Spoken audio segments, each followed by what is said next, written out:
All right, that's it. We're on live. Tim, welcome to the show, man. I didn't think it would happen. Last I heard from you, I thought you were like in a fucking Chinese jail somewhere, rotting away. That they, you're this expat that was an English teacher that moved to China, and I mean, I remember you coming back a few times. Then one time I didn't hear from you, and like I said, I assumed you got locked up in a Chinese jail and were rotting away, man. How have you been? Oh, it's been a roller coaster, man. Thank you for having me on. It's a pleasure to be here. I'm excited about this. And to answer that other question, no, we'll get to that part about the Chinese jail cell, but I was actually okay. Facebook was banned in China for the large amount of time that I was there. Like I was still able to use free internet.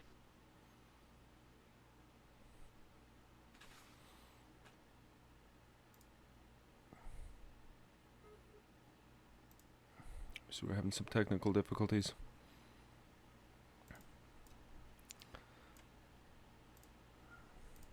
There. It's like a different world, man. Like YouTube was banned, Google was banned, Facebook was banned, Twitter was banned. I literally felt cut off from the rest of the world in some senses. You know what I mean? Like there were just some days where I just got up and I was just like, I'm in a completely foreign country. And even though I could have left anytime, part of me felt trapped. I felt like I was somewhere I didn't belong. You know, I felt like I was I don't know, like a goldfish filled with like little tiny other non-goldfish. Like it was sometimes nice, but sometimes it wasn't. You know, Was this? it depended on. I'm sorry. Was this because of how you felt, or was this how the government treated you, the people treated, or was it like a personal thing that like it was something that you didn't feel comfortable because it was of your own doing, or was it the people or the government? Oh no, nothing at all like that. It had very little to do with the government. To be honest with you, I know when people think about China, they do think about the Communist Party and the Maoism and you know the whole totalitarian aspect of it.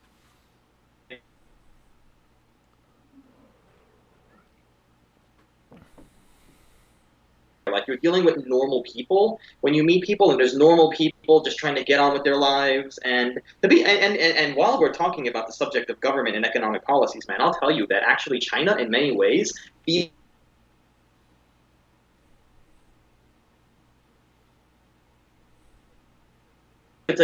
like anything kind of goes. You know what I mean? Like I'll get into it more, I guess, as the conversation proceeds. But you didn't really feel the government control aspect of it. Yeah, you felt it when social media was banned, but they had their own local social media. They had their own things. Like they ban international social media to prevent like information they don't want getting in because it's like the internet, but they have their own internet. Like China is filled with information, dude, but the information is controlled. It's you know what I mean? Like it's set. It's not like there's no information. It's just set in a way that the Chinese government feels comfortable with. You know, for example, they had their own search engine called Baidu. It's like their Google basically. So you know, I was living over there too. I couldn't even use Google sometimes, especially on my phone. I had to use Baidu, and that wasn't always the most reliable search engine. Bing was a bit more reliable, but even then, it was just you really. But I didn't go there to be informed, really. I went there to experience the way things were over there, to eat the food, get to know the people, learn the language, interact with everyone else living there, and everyone felt the same. No one really paid attention to government and politics. Even here, man, most normal people don't give a fuck about politics. And we say we have this democracy, which I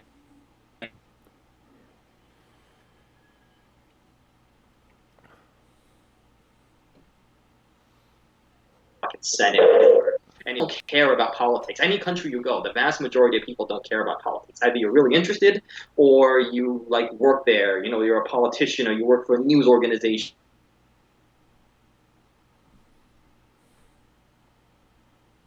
or some shit.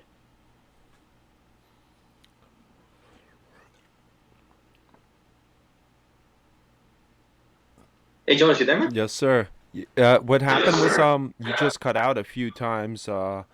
I'm not sure if it's my internet connection or your internet connection, but it seems to be cutting out a little bit. Oh, it might be this It could be. let Listen, me listen. go. Let me. Is this possible? Is this crazy? Is this possible that the Chinese government is intercepting this to prevent misinformation? They're cutting into the goddamn lines. They're trying to shut us down again. This is, I mean, this wouldn't surprise me. This is fucking spy shit right now. I mean, Jonas. we don't want to reveal where you are, but Jonas. They don't. The Chinese government has bigger problems than you and me and guys with guts or without guts or any kind of guts fucking talking about anybody. They've got enormous problems right now, and I'm predicting a huge financial fall in the Chinese economy. If you ever want to get into that topic, but I'm more interested in talking about my experiences. But I can definitely get into that. But it's not like they don't care, man. They don't care about us. They know they're worried about information spreading on their own people. They're worried about a revolt internally in their country. They don't give a fuck what we think. They know what we think of them. They don't care. That doesn't bother them. It doesn't phase them.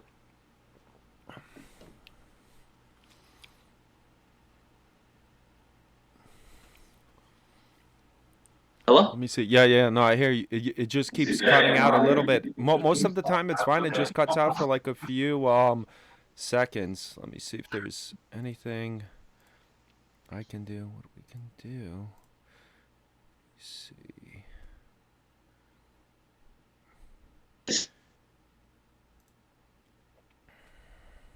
What kind of internet connection do you have over there? They're fucking cutting him out. I'm telling you, man. This is fucking real shit. What kind of internet connection do you think? Because I want to figure out if it's actually my internet connection. I think it's fine, or is it the? I don't know. Like Oh, he's getting hit. Let me see. What we can do connection. is this. What we can do is listen. What we'll do for now, right now, um, I'm gonna call you back. We're gonna go switch to audio. That should help a lot with the bandwidth right away. Okay. Okay, so give me 1 second. Let me see. I could switch right away through this. Hold on. Let me see. Turn off video. There we go. This should turn it off. Switch it to. Right? Let me see.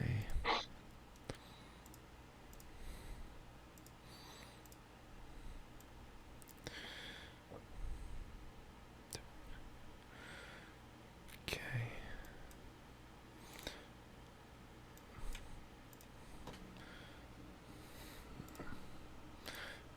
Usually I have tech support, but sometimes you can't prevent these things. Life happens Yeah. when it comes at you. Yeah. You have to try to do Yeah. damage control. Apologize to the viewers. Okay, let's see if this helps at all. We still have the video, but I cut out my video. Maybe that'll help cut down on the bandwidth. I don't know, but let's see if this helps at all. Let's try to Okay. continue. We have Steve also. I don't know. Do you have the link to on my? If you go on the Facebook, I have the link. There's people that are commenting over there. Steve's on there and stuff. Oh, I guess I'll take a look at it at Yeah, another yeah, yeah. time. But I read Okay, it's fine. I mean, I'll read the comments at some point. sure. The comments are great. I'm glad people are listening, but I'm more interested in just No, no, no, talking about this absolutely. Yeah, experience. yeah, And, yeah. Like I you know, said, damage control seems to be done. We're back on track. Like you said, yeah, that's actually pretty interesting that you were saying that actually that the government doesn't care what the outsiders think. It's more about they keeping don't. control. Yeah. They don't, man. I mean, like honestly, I've never felt the whole time I was there this whole terror of communism. Ooh, like I've never felt that. I expected to. When I first got there, the first time I went. Fuck. Hold on. We gotta fix this. Okay. This was Hold on, January hold on, hold on. 2009, and I I'm just sorry. like Wait, wait, dropped wait. out. We gotta fix this. Hold on. You're cutting out again. Let me see. I'm gonna switch it to audio. I'll call you back. Give me a second. Cool, cool.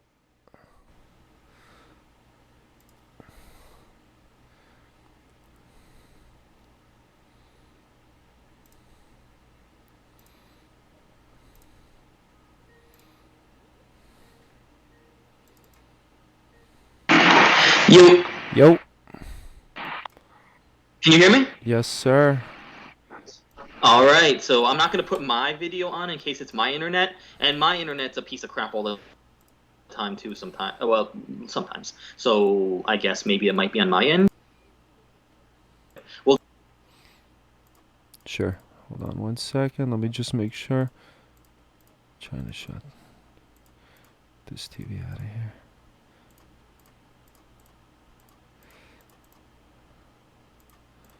There we go. Let me see. Okay.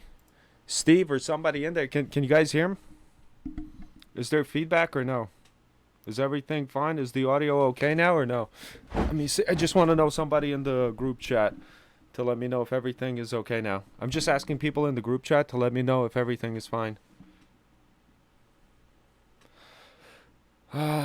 There's two. I'm not sure how many people are watching, but there's two that are active right now. Let me see. I hear you fine. Okay, Steve is answering. Okay, we're good. That's it. Okay, cool. I think everything is good. Audio. Okay. No, no, no. I understand, Steve. I got you. Like I said, you heard me. I switched it to audio, so I just want to make sure by me switching to audio that there's no feedback and there's no problems with that, because that has happened to me in the past where I switched from audio to video or video to audio and it messed everything up. So I want to make sure that that's not the case again. Wait, they can't hear you. Wait, Tim, can you say something? Did you guys hear that or no? Let me see.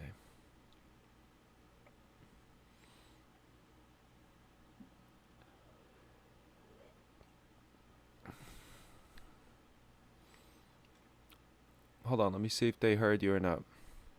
Did you guys hear him when he said that or no? Nope. Okay. Neurotic party.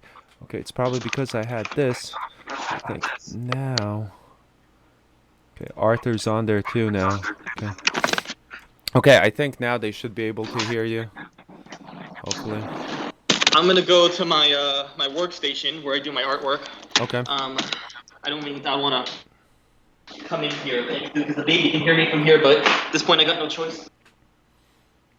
Can you guys hear that or no?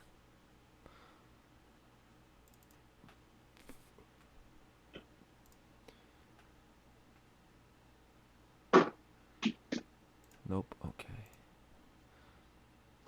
You guys hear me okay? I don't think so. I don't think they can hear you. Let me see. Yes.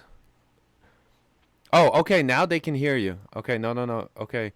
Okay. That's it. Boom. We're good. That's it. Now they can hear you. Everything is fine. We're back.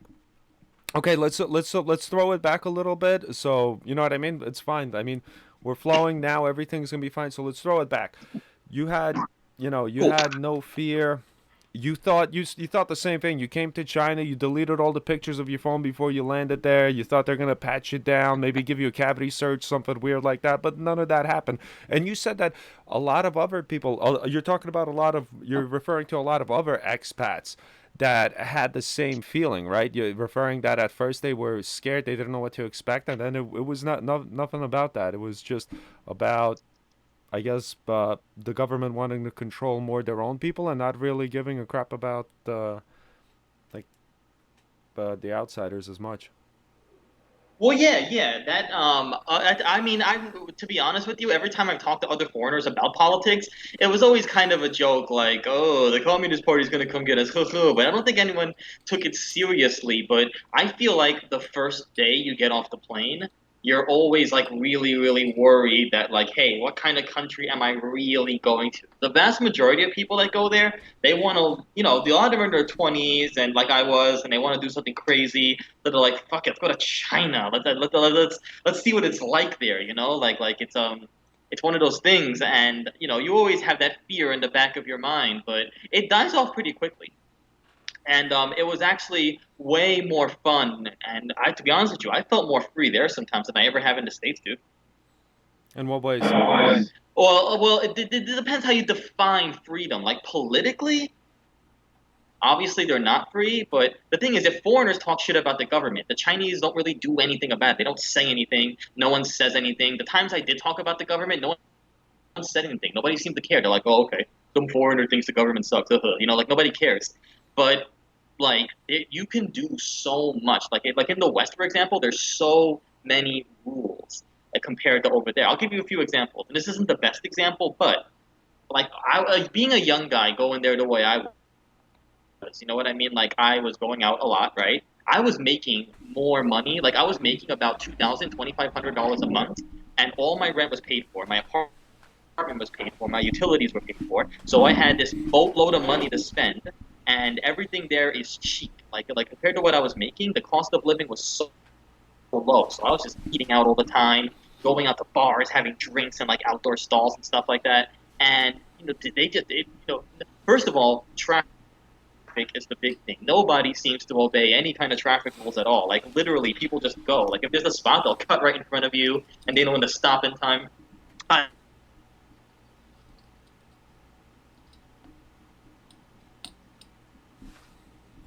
I remember, and I get out of the airport. I go into a taxi. Everything all right? Yeah, yeah. You cut out for 1 second. I'm sorry, but you're good.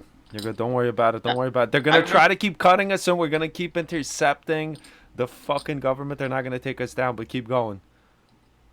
there. Anyway, so I remember the first time I got out of the den, and I get into a taxi, and this guy is fucking driving, and he's just like cutting lanes, and he's doing U's, and he's breaking almost every single traffic rule like ever fucking like invented, bro. You know what I mean? And I'm sitting there, scared off my fucking ass. I'm holding on to the side, like that thing you hold on to, I guess, when you think your car's gonna crash. And I'm scared for my life. And I remember thinking to myself, "Fuck! I just got to Beijing. I can't die. I literally can't die here like this. This is not the way this fucking goes, bro." And I didn't speak any Chinese, and he didn't speak any English at the time. So I was just kind of like trying to tell him, like, "Yo, slow down, slow down." And he looks at me, and mind you, they smoke cigarettes in the fucking taxi. This guy had a cigarette dangling from his mouth, and he's like, "Hold up, hold up, hold up." Hold up is like the Chinese way of saying okay, okay. So it's like, "Hold up, make sure, make sure, make sure, hold up." And this guy's driving like it's fucking the Fast and the Furious China version. And I'll never forget one time, dude. You reminded me of this right now. My first week in Beijing, I saw this little schoolgirl in a school uniform. She had to have been about 12 or 13 at the time. She's riding her bike casually in this chaotic traffic, and I literally thought she was almost going to get hit. She speeds up off her bike, and the taxi just narrowly misses her, and everyone just keeps driving like nothing's happened. This girl didn't blink a fucking eye. The driver didn't blink a fucking eye, and everybody keeps going like it's all great. And I'm just sitting there, shocked off my ass, like, what the fuck did I just do? I remember thinking about going home and just like, I didn't want to at the time because I did all this shit. You know, I invested all this time and effort into getting there. So I wasn't going to go home right away. But at some point, I was just kind of like, what the fuck did I just do? Like, where am I? It's very funny because Nevada Cardi has a very similar experience. He lived in I guess he traveled and lived all over Southeast Asia. Said the same thing over there. He said, dude, he said it's so scary either driving or being like even walking across the street. And that's the crazy part too. Walking across the street, we used to joke with foreigners, calling I forgot the name of it now. But if you were new to China, you were afraid to cross the street. But once you lived there, you knew and you just walked and you knew they were going to stop for you. You knew when to stop and you knew when to walk over. I used to walk around cars in traffic as they're moving slowly around. At some point, I got to the point where traffic was nothing. I remember when I used to meet other travelers come into China the first time because I was a couch surfing host back in Beijing when I lived there. So I used to host travelers coming there. And fucking, I remember they used to be so scared, like, oh, I can't walk there. I'm like, come on, dude, just follow me, trust me. And we just walked by. And we're like, gonna die, and they're just like fucking driving like right past us. How long did you live in there? It was on and off. So the very first time that I had gone there was during my first trip to Asia. I went to Asia in January of 2009. I was going to Baruch at the time. I was out of college. I had a full-time job. I gave up everything. I dropped everything just to travel, and I went there. What was it for? I Why was it some sort of complete nervous breakdown, or was it something you couldn't handle anymore? Was it something for short term you thought, and you thought it would be, can you walk us through that the decisions that led to this life of yours that that it is what it is now? That's a good question. I've thought about that a lot in preparation for this interview, and to be honest with you, like if I really had to dig it deep down, I think it was a combination of things. Um, I don't want to say this because like I have good friends in Brooklyn, but I grew up in Brooklyn and I had some good friends. I had some good times, but I never really liked the Brooklyn thing. Like I didn't like it. I didn't say I didn't like the neighborhood, but I didn't like the whole. You know how it is there, and some people like it. Some people are still there. Obviously, lots of friends I know are still there, but I just wasn't for me. And at the time, I really didn't know much about anything, and I just kind of wanted to change the scenery.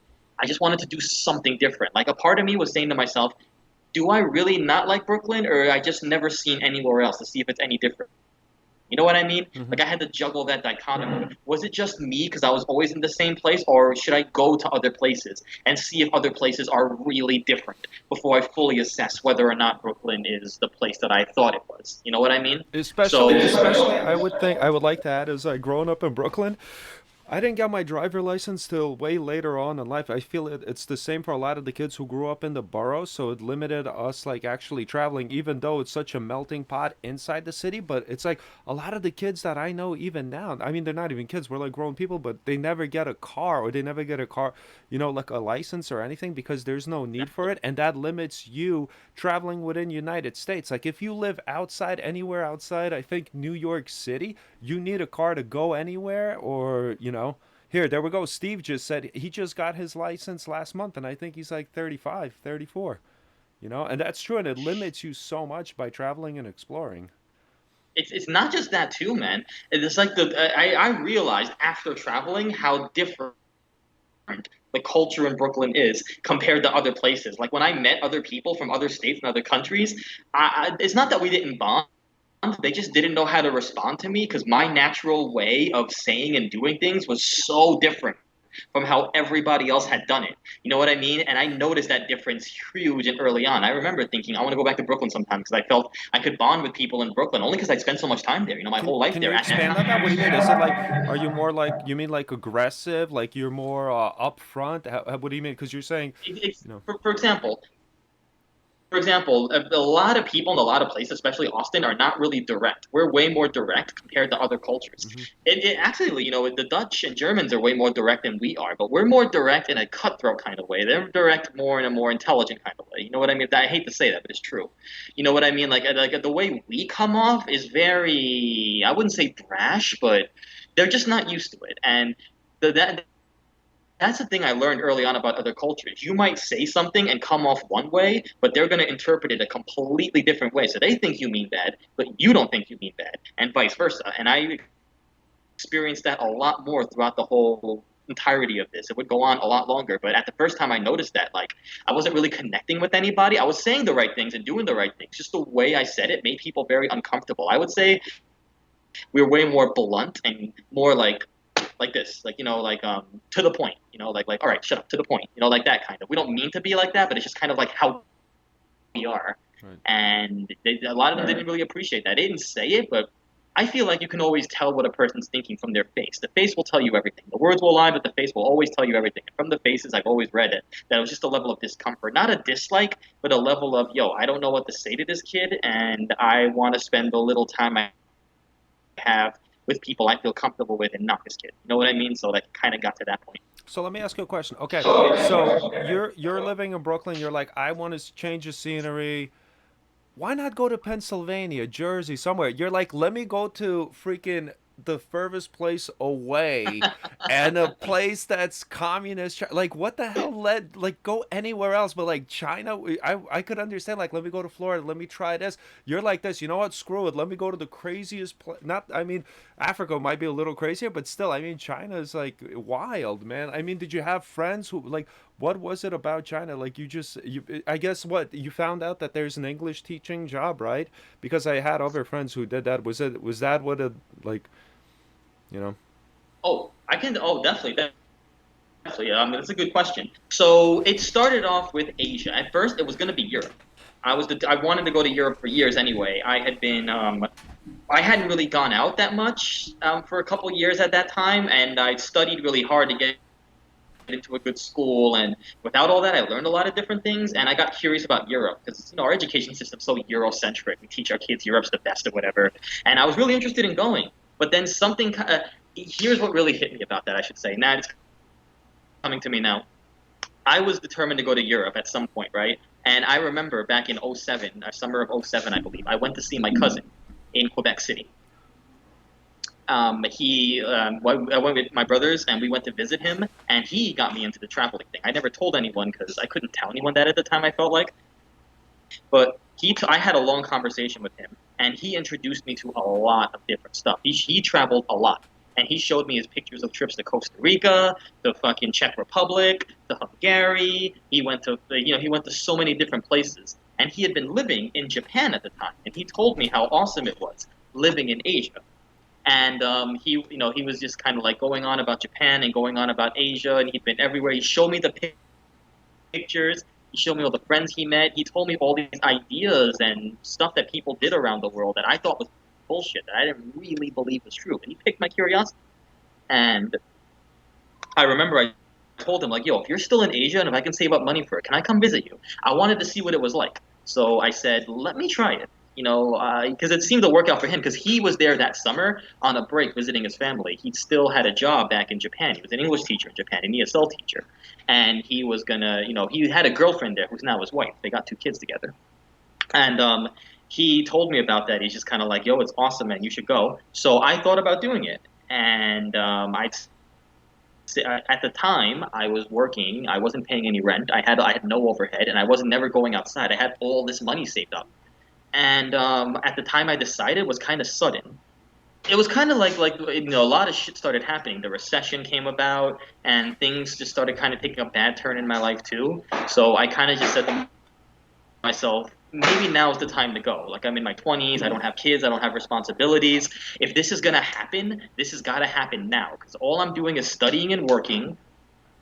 I fucking not going outside. I don't have any friends. I've only had the one girlfriend, and that's barely anything. I haven't really lived my life. And I still remember my cousin's stories and how he's living his life. And I'm just like, at what point am I gonna fucking do something? Like my life doesn't get better because I fucking do nothing. Nothing happens, therefore nothing changes. And I've seen that happen to a lot of guys that grew up, but still today probably. And I said to myself, that's not what I want for myself. And if it's gonna be this way anyway, let me try something at least once, at least one motherfucking time for a brief period. Let me go out to the world and see if I'm wrong about Brooklyn, see if things are really better. So I guess that was another starting point of it too. But it was that definitely too. And I did it on a whim too. I didn't register for the new semester. I quit Capital One. I took all the money. I was working there at the time. I saved all that money. I just went. And my parents were shocked. They're like, why are you going to Asia? To answer your question, why Asia? It wasn't just my cousin living there. I wanted the most extreme thing possible. I thought if I'm gonna do this one fucking time, if it's gonna happen this one time, I want it to be like a wow cultural experience. I want to see something so different because I started to worry that Europe might feel just like New York. It's not true. I realized later on, but I got the idea in my head at the time. So I just said to myself, let me go to Asia. And I knew my cousin had lived in Japan, so the starting point was to visit him and then go down through Asia. The plan was to go from Japan through Indonesia, back up to Japan and fly home. But it didn't go that way, of course. But that was the original plan. And how long did you plan? Did you And have how like long did you like half a year, a couple of months? What was like a summer thing until the money ran My out? plan, until the money ran out, really, I wasn't Yeah. particularly smart until the money Yeah, I ran out. figured. That's like a lot of But people do it then. but that's kind of the way you're supposed to. It's more fun that way when you just go there and just be like, what the fuck? I'm here.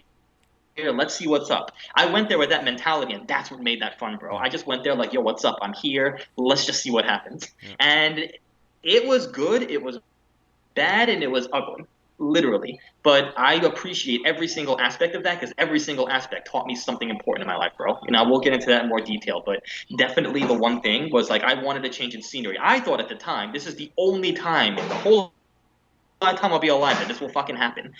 I figured better do this now while there are no fucking jobs and there's a recession and all that shit. That at the time there was a doomsday recession scenario. Mind you, this was 2009. You know what I mean? Like no one knew what was going to happen.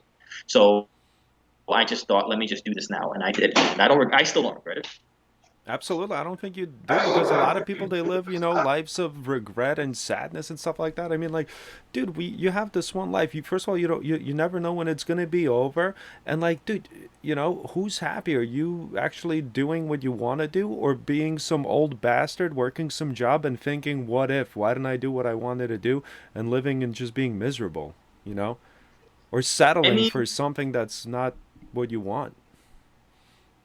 That's the beauty Exactly. of the And the human whole spirit. That's the beauty, I think, of like the human experience. Like doing that, like following your dreams. That's the beauty of it.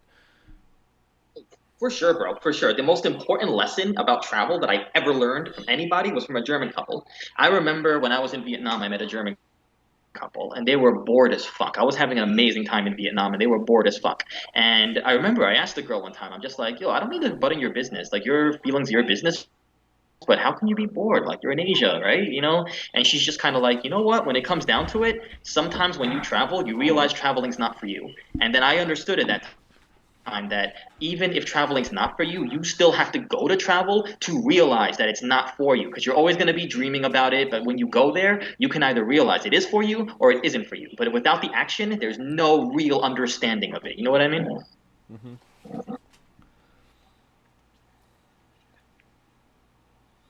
But I want to finish up with some point too. Like, I was supposed to go down to Cheers, sir. Indonesia, but I ran out. Sorry. Oh no, I'm sorry. Somebody was cheering me in the comment section. Oh, Please continue. whenever you're ready, man. No, no, no. But Please yeah. continue. So it was supposed to be down to Indonesia, but I ran out of money.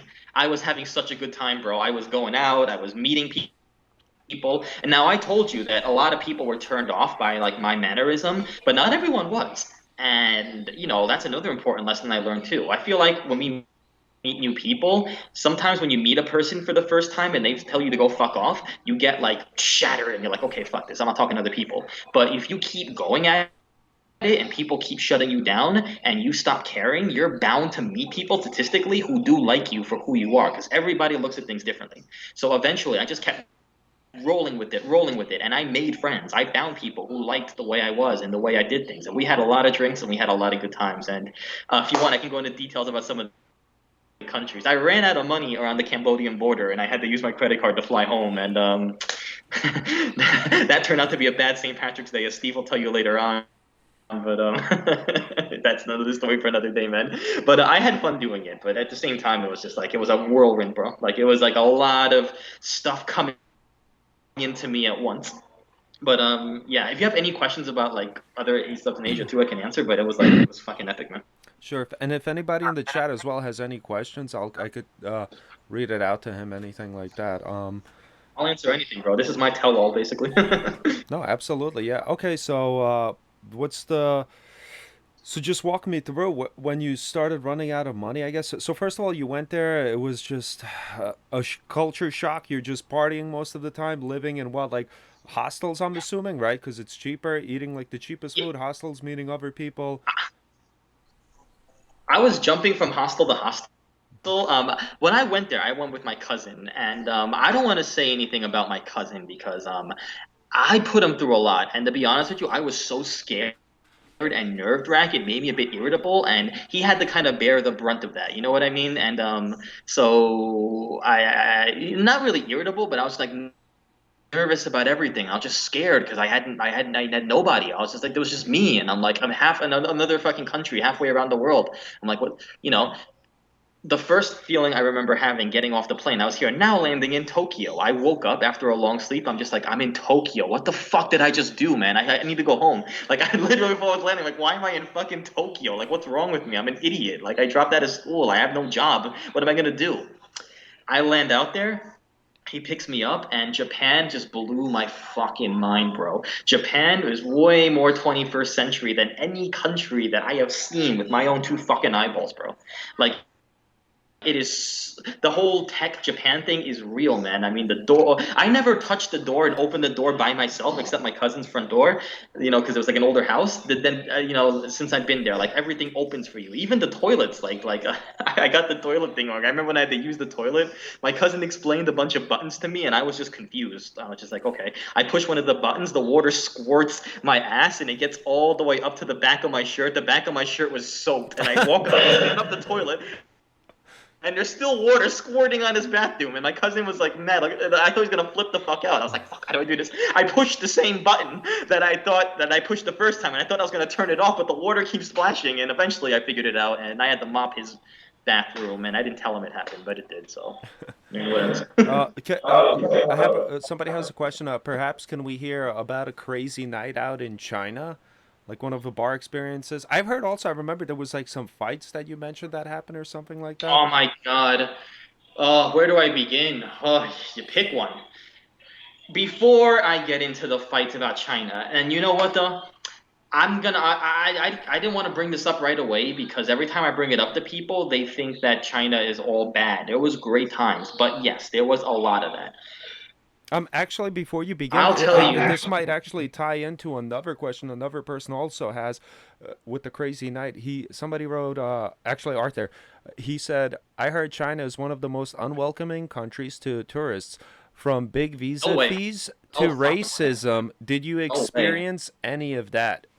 Arthur asks. Uh, it's a contradiction. I'm gonna answer the first question. I'm gonna answer Arthur's question. One of the I've had where do I begin with so many crazy nights? I I can't talk about the crazy nights until I get this situation sorted out. We need to get this right out of the open. This is gonna be ugly, but bear with me, guys. All right. One thing that you have to understand about China is the vast majority of the people that go there have no idea what they're getting into. They just go. And when you get there, I'm going to tie this into Arthur's question too. When I got there, I thought people were going to hate me or stuff like that because I'm American. No, bro. I was walking down the street and people were staring at me. Parents were having me take pictures of me with their kids. People were stopping me in the middle of the street, asking me questions of where I'm from. I couldn't sit in a restaurant and eat in a restaurant without someone sitting down and trying to talk to me. Was I this would in the walk by and they capital? Were you in the would main city? Where were you, or is this like in one of the smaller cities? both, both, man.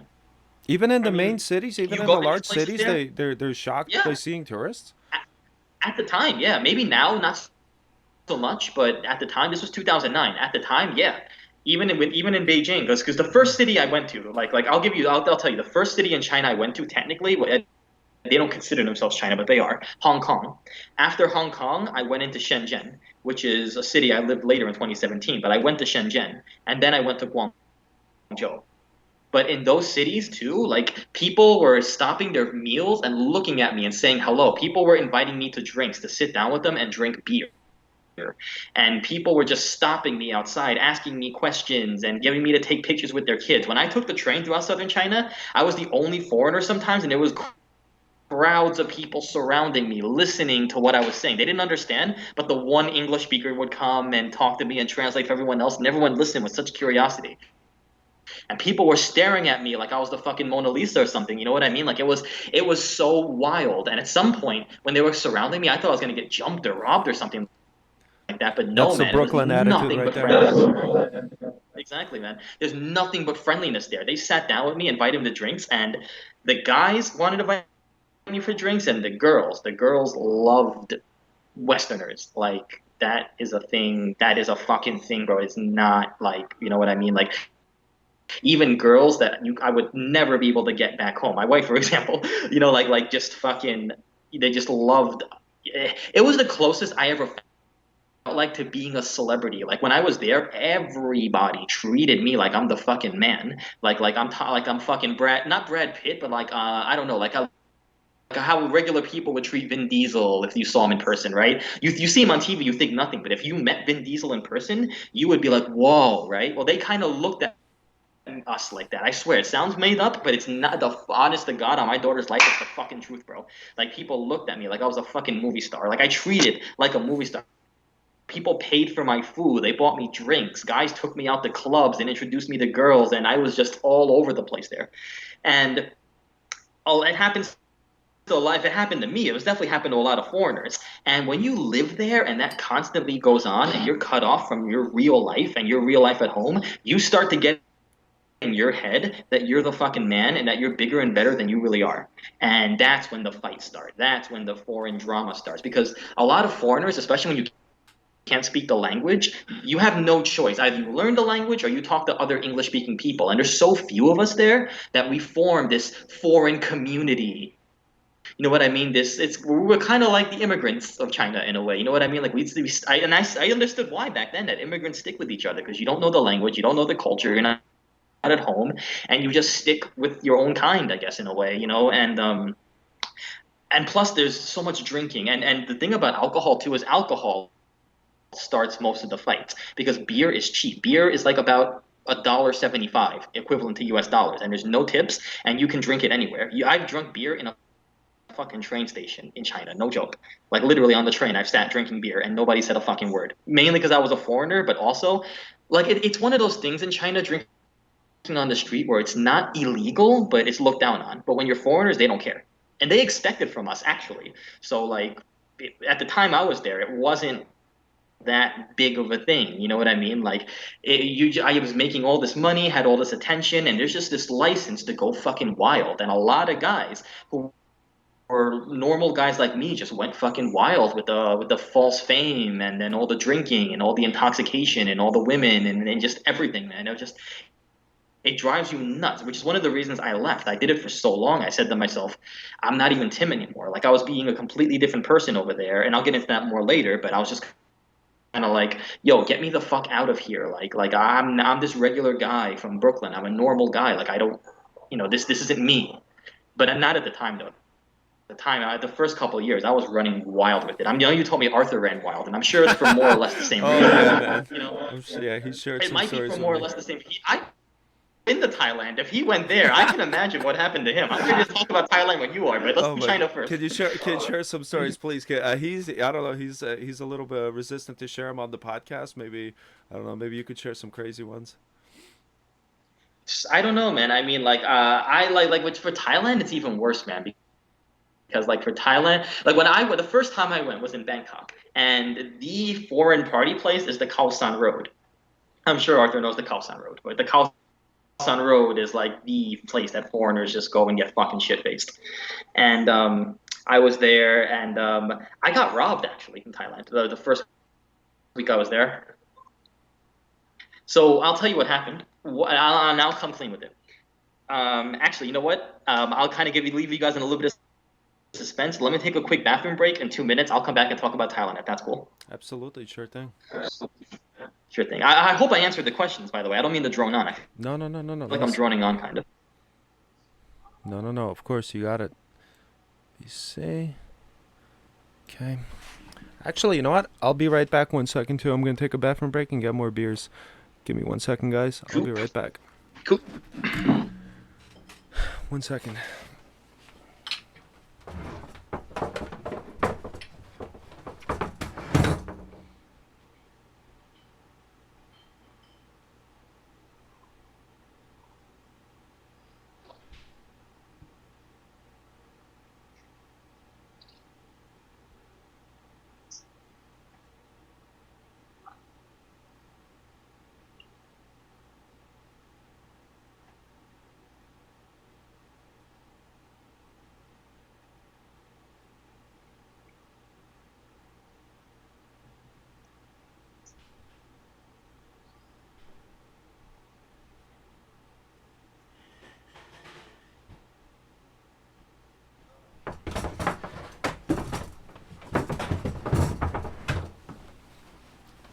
Oh boy.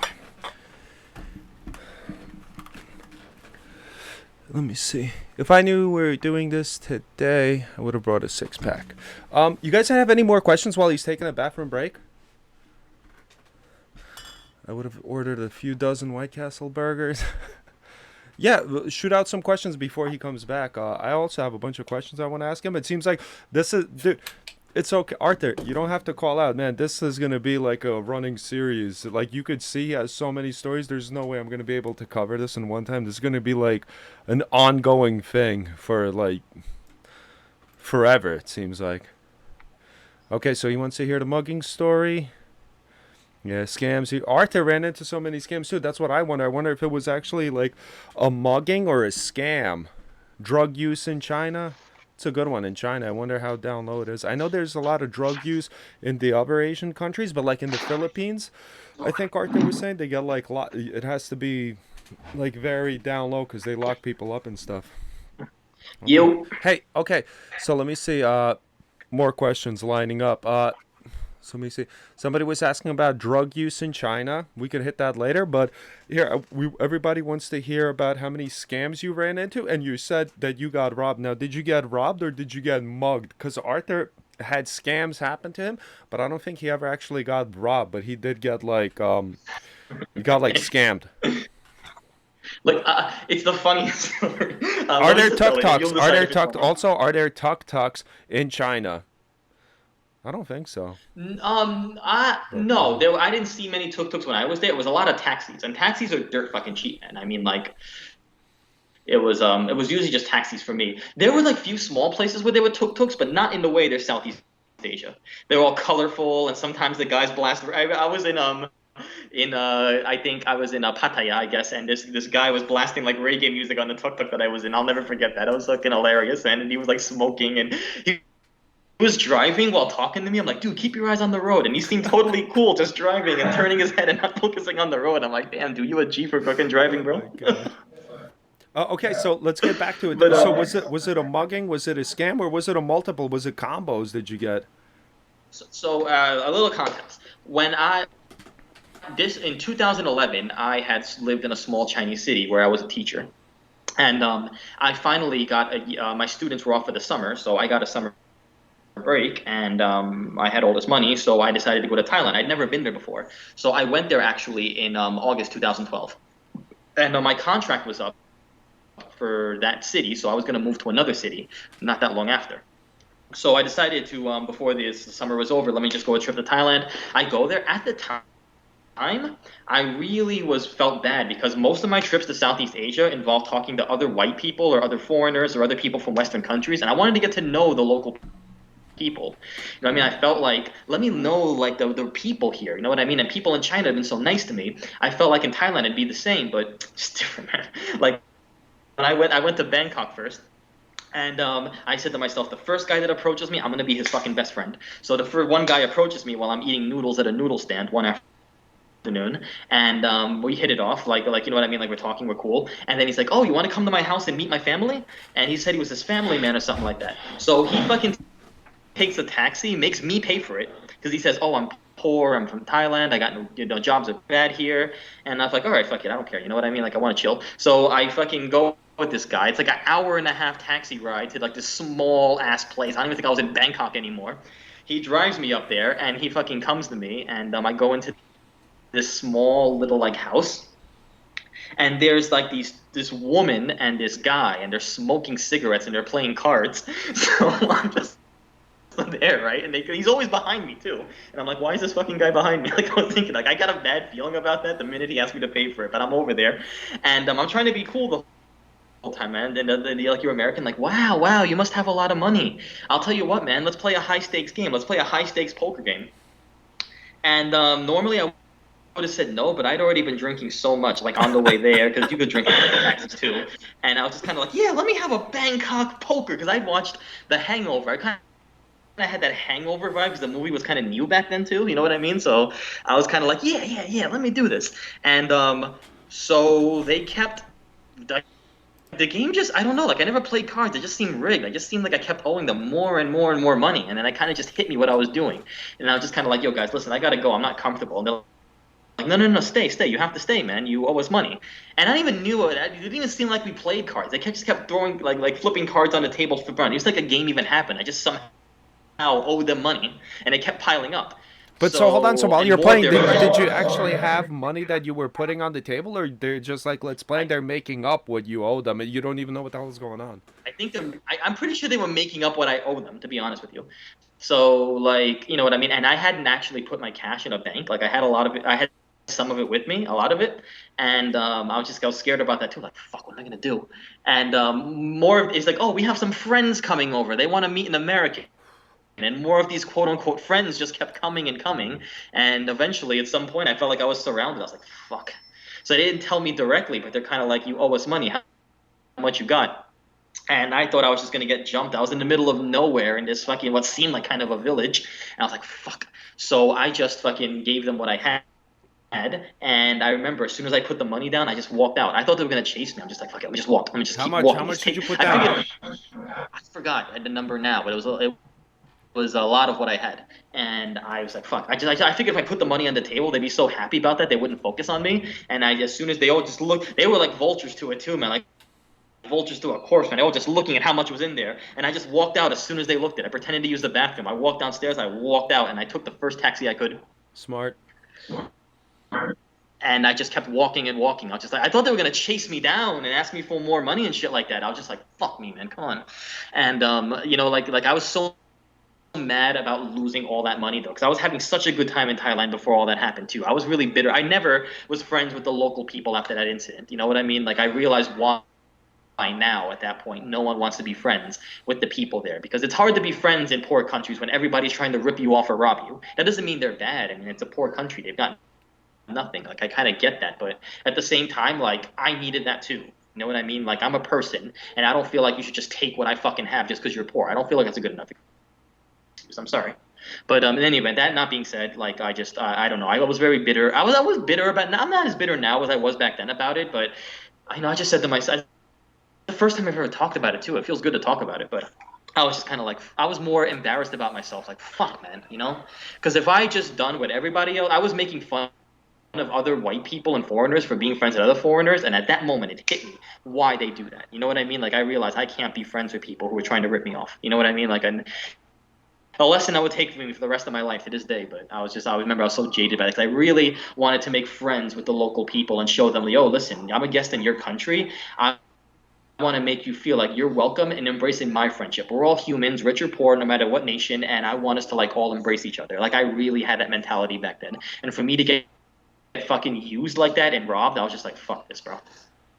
No, that seems to always happen, especially with like, yeah, you hear it with like younger tourists and travelers, stuff like that. It's like you hear that all the time. Like if you like go through like Reddit forums about traveling and stuff, like people getting ripped off, especially like poorer countries and stuff. But for you, I feel like, dude, like you said, you're happy that it happened because it's a lesson you'll never forget and that you'll take with you, Exactly. and that's what we need to learn, because we can be Exactly. super naive when we're young and we're like, no, because you come from such a like rich country, like, no, it's fine. It's like, dude, there's people out there that have, because like even in America, certain parts in America or different poorer countries, like we don't experience the type of poor that they have. Like when I was in Brazil, like they had people that were like starving. Like we don't have, like we have Yeah. bums, but we have like Right. bums Right. that are like they're not gonna die. They had like bums there that they're gonna die if they don't like get food or rob you or something like that. So like you know what I mean? Arthur said the same thing in Thailand. They had like Right. some he saw parents that,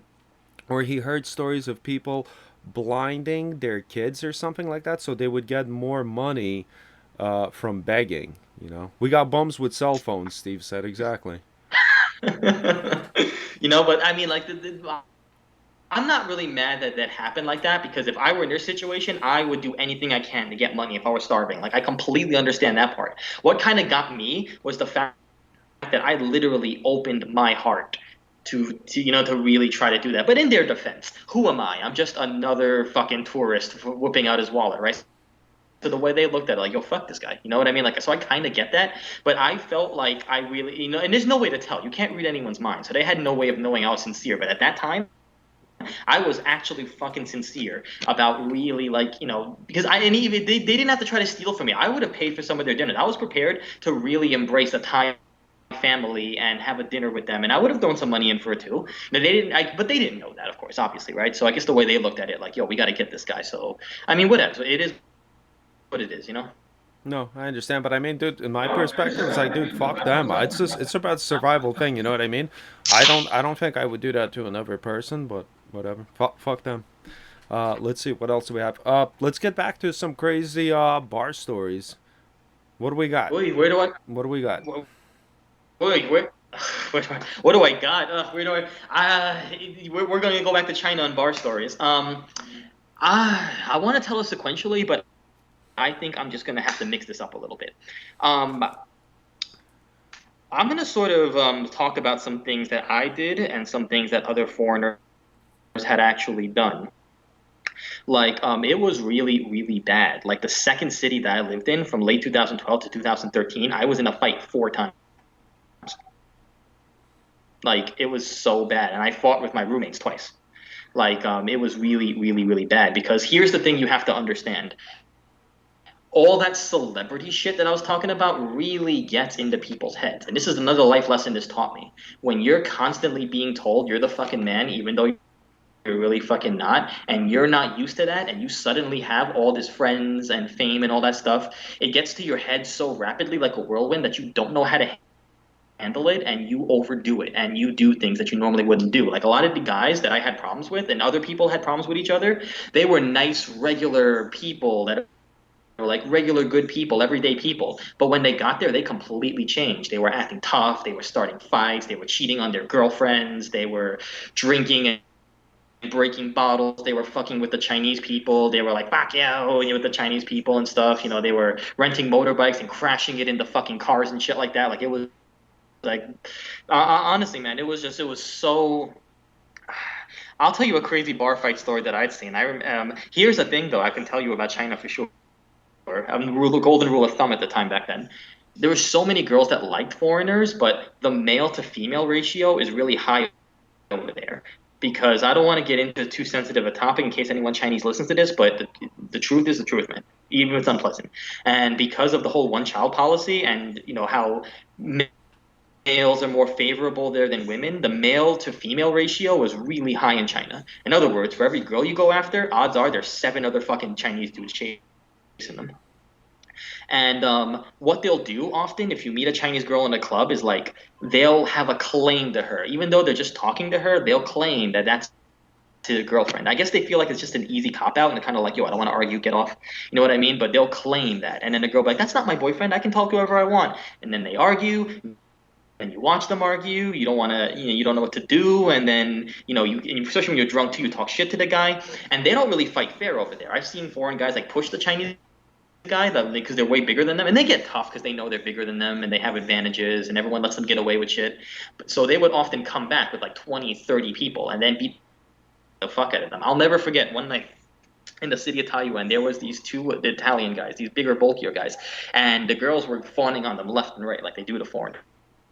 And they fucking they were hooking up with this. They're trying going. It was clear they were gonna go home with this one, each one with one chick, right? And then they pushed one of the guys, and then the guy came back like maybe 20, it had to have been like 10 minutes later. And there were like 30, 40 people walking around, right? And this was outside too. Like this was after hours in the bar. People stood outside and they kept drinking. There was a convenience store nearby. So they were just buying beers and kept drinking it. So these 30 people fucking come in and they surround them and they beat the fuck out of these guys. And the one guy that was acting tough left his boy to get beat up and he ran like fucking Sonic the Hedgehog right out of there, bro. I've never seen a guy run that fast in my fucking life, bro. Like that, this guy fucking choo-choo trained the fuck out of there, bro, and left his boy, even though he started the whole fucking thing getting stunned. They stomped him, Damn, no bro. They fucking loyalty. stomped No him, and threw loyalty. bottles Holy at him. shit. Bro, we had to pick the kid up. The kid was bleeding. Half his face was literally red. He was like fucking Deadpool, like half red on his fucking, you know what I mean? Like this whole figure was like half red from all that blood draining down. And one of the kids took off their shirts and they wrapped it around his head, and in the head, the fucking shirt was filled with red blood, man. And thank God the ambulance came, and I don't know. I never saw the guy after that. I don't even know these guys. They weren't nice guys anyway. I tried talking to them that night. They would be like, "Oh, fuck you, I don't know you." So I mean, they weren't the nicest guys in the world, but nobody deserves that. Still, they beat the fuck out of this kid. Nah, hold on. Man, I don't know if nobody deserves it because Arthur was telling me, dude, in Southeast Asia, they have actually, like, it's a very big problem that a lot of, like, Australian convicts, they, like, run away to Southeast Asia and they're all these juiced out, like, fucking muscle heads, and they're, like, super aggressive towards anybody. They're on steroids and they're, like, always getting into the fights and picking on everybody. So, I mean, sometimes, dude, these people need to get the shit kicked out of them. Yeah, I but don't know if that's the case with not like these that, guys. man. You had to see it, bro. Like it was like a fucking bloodbath, bro. I don't know. Maybe I'm just naive. I just felt so bad for this fucking guy. Like I feel like I don't know. Maybe you're right. But Listen, still, like, dude, you had to got a see it, golden bro. It heart. was like, You feel bad for the fucking guys that robbed you, basically. That's you got a golden heart. You're a sweetie. You're a sweetie from Brooklyn. You know, I'm still too all right. Brooklyn where I'm pissed. Fuck them. I wasn't always sweet, man. At some point, and I did some bad things later on in my time in Asia. And this is what led me to do the bad things. Like in the later part in Asia, I got so jaded with all of that stuff that I kind of deteriorated in that in a little bit. If I'm going to be fucking honest with you, bro. You know what I mean? Like I've done some things there I'm not proud of too. I'm not going to lie to you and say I was innocent, man. I don't, you know what I mean? But that not being said, anyway, that was another bar story. But there were fun times too. I don't want to make this all bad. There were fun times too, man. It was so fucking fun. I want to talk about the good aspects. If We could that's talk about good at. We okay could now, because talk I don't about. want to make this. Let's hear the.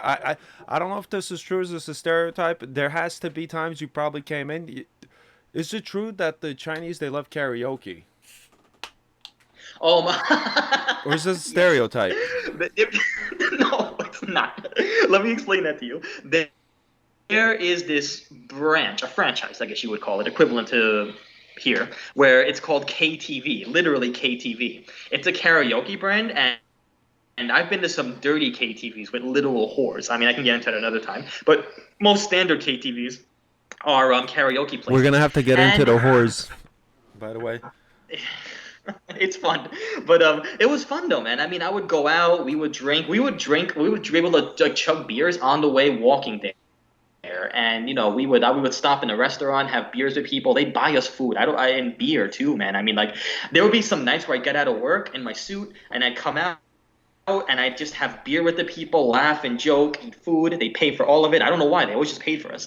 And then we'd go out and keep drinking. We'd go to KTV and we would sing are the songs that we like, and we got to the point where we stopped singing songs and we'd all just dance in the room.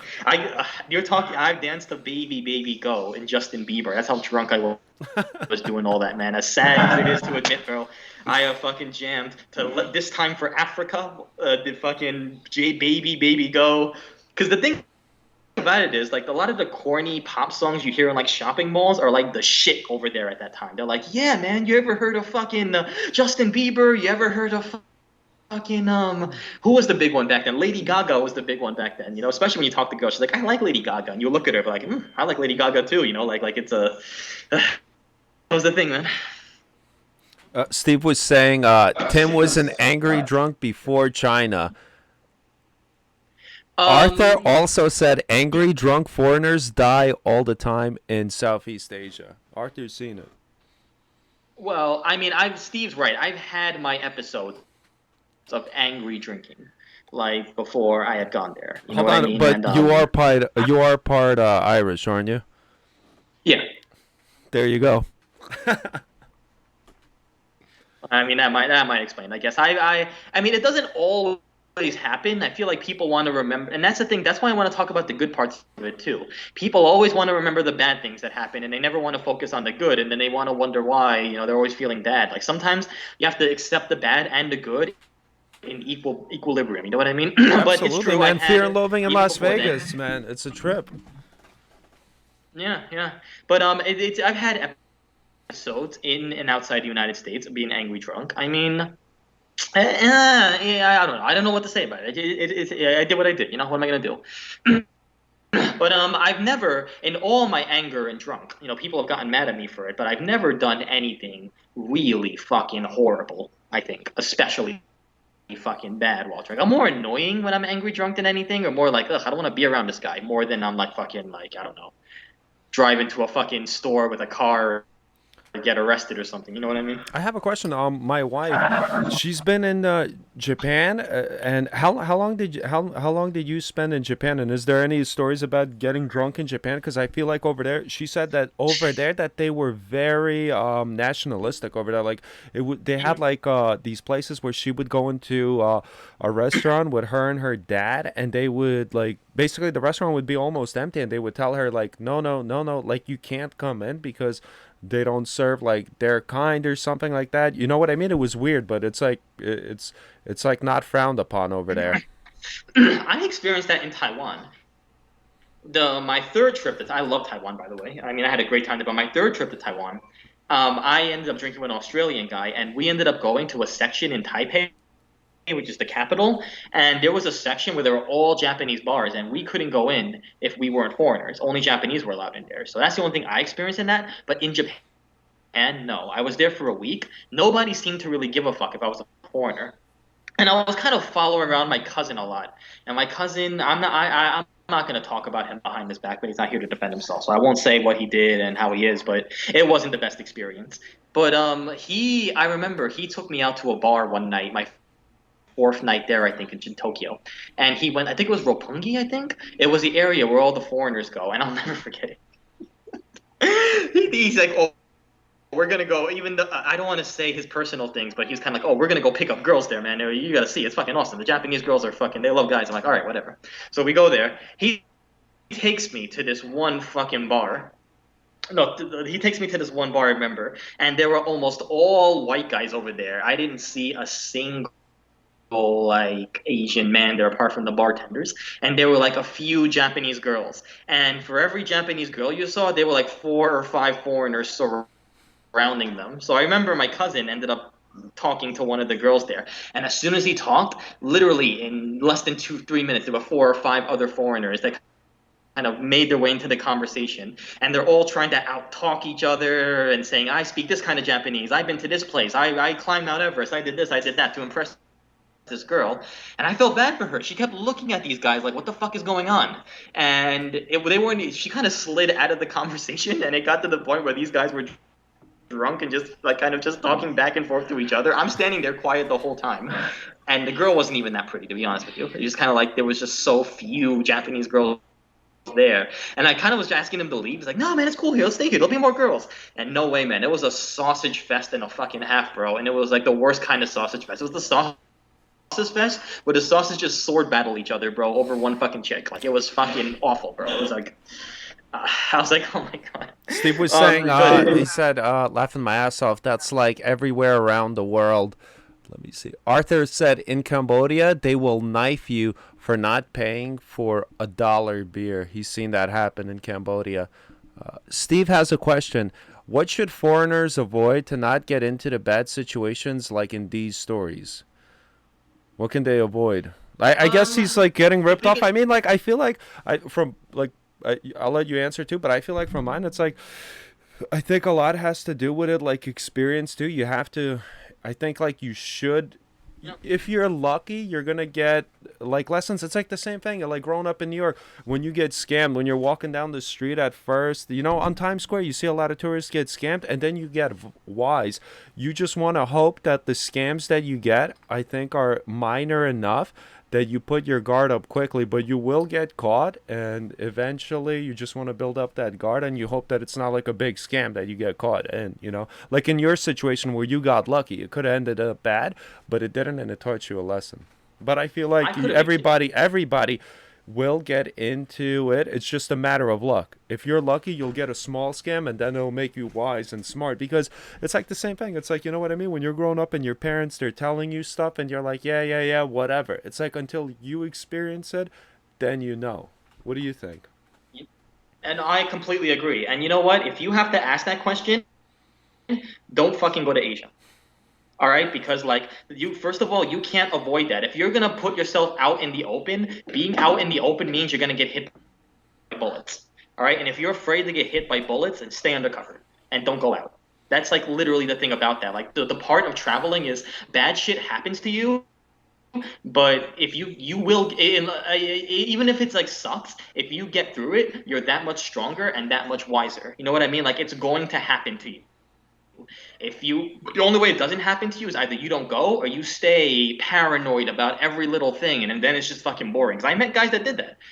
They were paranoid about everything, and it was just boring. They were sitting there, okay, eat in a restaurant, okay, go to a hotel, okay, I watch TV. I met people in fucking Cambodia that sat around the hostel and watched TV all day because they were afraid of getting robbed. I'm like, why did you even fucking come to Cambodia if you're afraid to even go outside? Like, what the fuck is wrong with you? Literally, if you're scared to get burned, it's not Asia, and traveling is not for you. And as much as it sucked to get burned, I lost money, I lost dignity sometimes, I lost face, I was embarrassed. Luckily I never lost a fight there. But I could have been killed very easily. But I got lucky more than anything, but that value, that experience is what I went there for, and even though it kind of sucked, I'm glad that I had that happen to me. Arthur said here, I think this is actually a good one. He said, if you plan something with somebody, never go to the place that they tell you to meet at. Always switch up the location because it could be a setup. Be suspicious of people that are too friendly.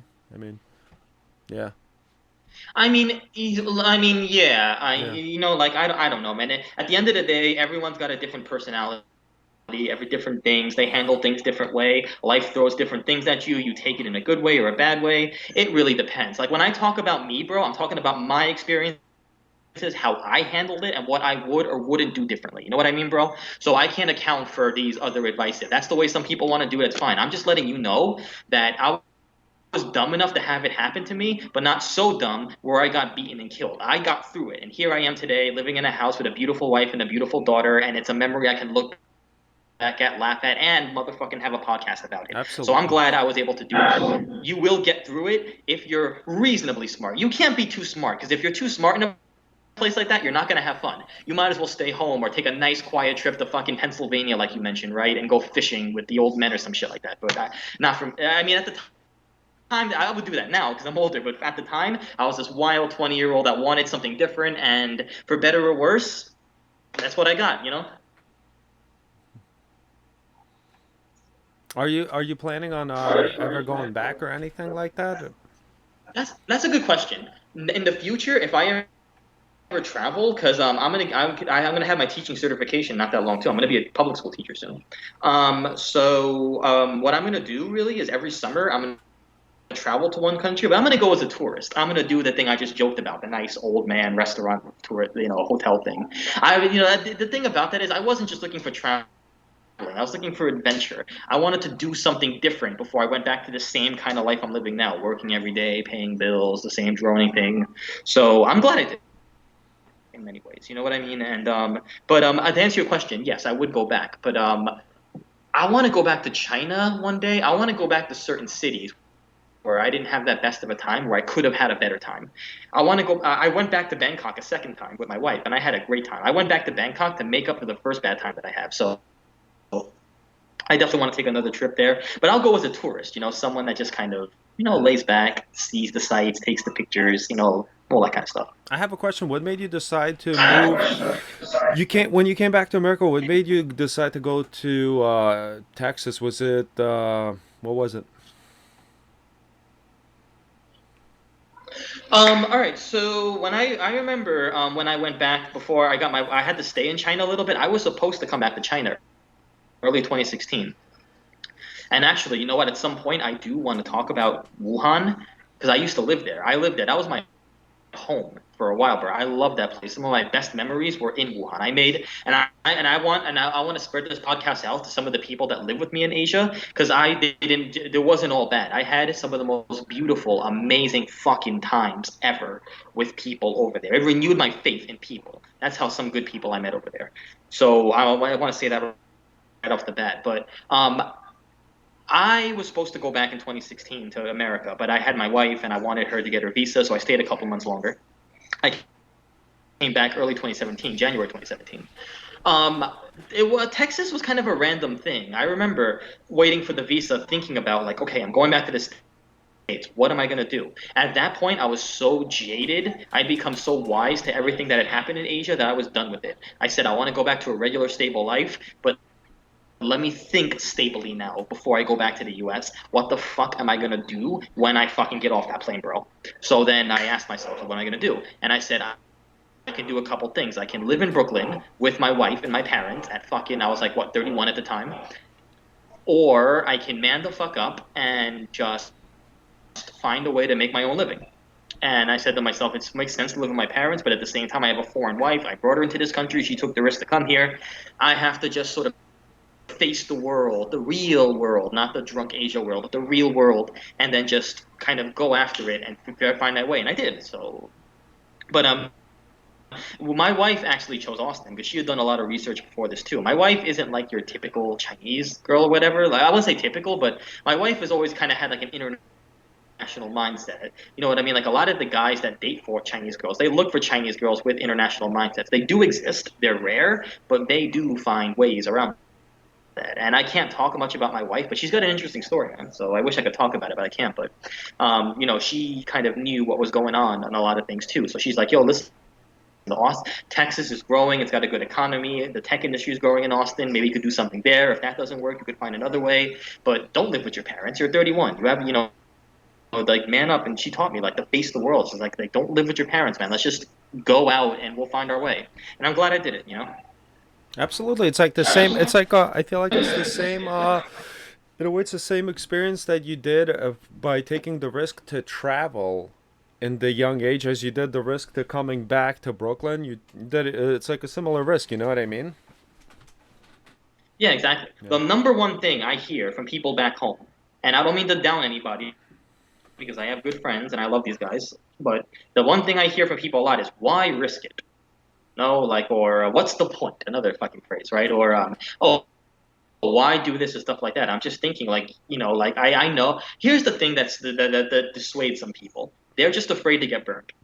They touch fire once, they get burned, and they're afraid to feel the feeling again. And you sometimes it's smart to live like that, but there are other times where you cannot enjoy the one life that you have and live like that. You can't have it both ways. A good experience comes with some burning, but it's not all burning. For anyone listening in this podcast that wants to try to do that, bro, let me tell you right now, it is not all burns and bruises. It is also laughs and tears and joy and happiness and good things too. It's not all and bad and ugly. And if you take all three together, you're going to have a wonderful experience and you're going to learn something from it and you'll be more than what you were yesterday. No, I absolutely agree. I feel like a life of comfort will not lead to a life of happiness. For me personally, like I always strive to do difficult, hard things. For example, something I did, I train myself. I work in construction. Sometimes I work 8 hours a day. I train myself to run a marathon, the distance of a marathon after work. And it's something that's like not comfortable, but I did it to challenge myself, and I feel like I'm a way better person after doing something like that. Or just I like to do like small little projects and challenge myself, just challenging myself and always never settling for what is comfortable. I don't like that because me being comfortable laying I can't lay on Saturday Sunday. I hate myself if I'm laying down Saturday Sunday watching TV. I need to keep pushing myself. There's these people that I feel like like the high school jocks or something like that live in the past. Like that's like the saddest experience for me. Like these people that got out of high school and then their whole entire life is spent working a 9 to 5 job and reflecting how amazing life was in high school. It's like, dude, you have to keep growing. You can't stop. I'll always keep pushing myself to my limits. And some But people. you know what? Sorry. No, no, no. Go ahead. I was finished.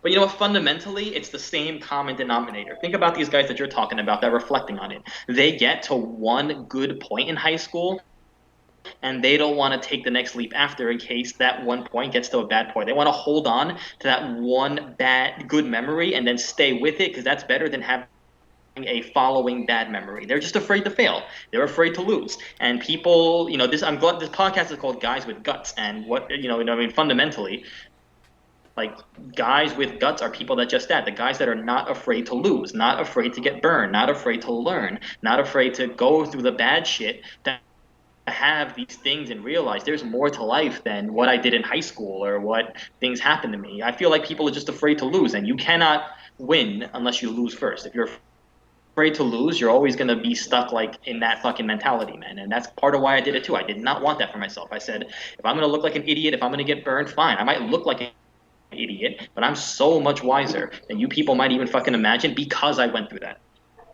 I have a question. Steve asks, what is there to do outside of nightlife and drinking as a single guy? Also, Arthur asks, how did you learn to speak Chinese and how good? I guess Mandarin, I'm assuming. How difficult was it to pick it up? Mm-hmm. While you answer these questions, I got to All take a right. quick bathroom break, but you can go ahead and I'll be right back. Yeah, sure. So to answer Steve's question, there's a lot of this to do. There's a lot of history and culture over there. I mean, some nights I would just take a break from the drinking, like I'd take a day to detox, and then I would go out there and I would just like take pictures of fucking pagodas or like Buddhist. There's temples out there, and food is the big thing. There are all different strange kinds of food. Not really strange, but foods that I wasn't really familiar with at the time. You know what I mean? Like the Chinese barbecue, there was hot pot and all different types of food. I was more of a foodie than I was really exploring different things. But I went to villages, I went to temples, I went to fucking like I climbed three of the biggest mountains in China actually around the time I was there. And it's great for a travel. I've traveled around China too. I've been to 35 different Chinese cities, and I've been to an actual ancient Chinese city where the buildings are like small because everyone was shorter back then. I think in once in Shanxi province and one in Guangdong province actually.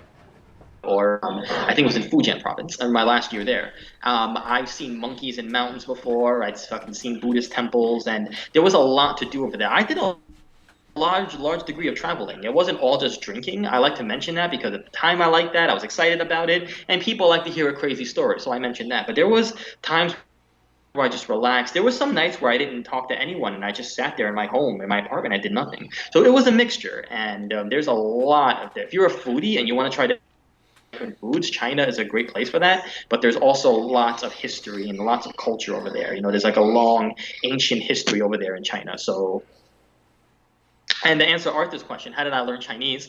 To Was it to be Mandarin? honest with you, man, it's Mandarin. Let me give a little bit of context. Chinese, there's no one Chinese language. There's many, many, many different kinds of languages. And for a long time, you spoke the language that was dominant in the province. For example, Cantonese would be in Guangdong province, right? Mandarin is for example, like Mandarin in Chinese, Mandarin Chinese means 普通话. 普通 means common. 话 means talk. So 普通话 means common talk. But you can translate that as common language, everyday language. And what happened was is that at some the last dynasty, the Qing dynasty that fell in 1911. Before then, they made one standardized Chinese language, 普通话, the common language that officials would speak to the emperor. So the officials would speak this common language to the emperor, and then they'd go back to their own provinces to speak their own language. But as globalization, nationalism came, it made more sense to have one language, so that one language became 普通话, the common language. The reason it got to be called Mandarin was because these officials that spoke to the emperor wore the feather of a Mandarin duck on their heads. So the Europeans called them Mandarins for the Mandarin duck feather on their head, and Mandarin got to be synonymous with standard Chinese. It's just a thing that got left over in history. But what you learned was Mandarin. Mandarin is everyday standard Chinese, the kind of Chinese that every Chinese should speak. So, for example, in the Cantonese areas, they speak Cantonese to their mom, their dad, their friends, but at school or work, they speak Mandarin. It's like that in lots of places in China. In lots of places in China, they speak lots of dialects and more than one language, but everyone speaks Mandarin. So now, how did I learn it? And how fluent are you in it? Are you like that? Are you like that guy? That guy that makes the YouTube videos, the white guy who goes into like I'm sure you saw. He goes into the Chinese areas, in like the Chinese, I guess, Chinatowns or whatever, and then he starts speaking Mandarin. Are you God, fluent? I'm gonna answer. I'm gonna lay this topic down before I go to the bathroom because I gotta go too. But like, I'm gonna lay it down like this. Put it this way. I have met some foreigners that speak good Mandarin, but here's the crazy thing about that. In your mind, as a Western non-Chinese speaking person, it's very hard to really know how fluent somebody is. Like you might hear someone speak better than you, and you're automatically going to assume, oh, he's fluent, even though he might not be. Like sometimes before I was fluent, when I was speaking Chinese, other foreigners who didn't assumed I was fluent. So fluency is just an assumption. It's hard for a foreigner to be fluent because the Chinese language is so complex. There's so much complexity and a lot of implications, and Chinese don't speak directly. They speak indirectly too, so you have to flip words around a lot to really know it. It takes 10 to 20 years to be fluent in Chinese, and I doubt I met any foreigner that was ever really, really, really fluent in Chinese. So I doubt that. But for me, I'm okay. Like I can have a basic conversation in Mandarin. I can't talk about medicine or politics or fucking philosophy or economics or whatever, but I can have a basic conversation in everyday talk. I can order food, I can get a haircut, I can do all that. How did I learn it?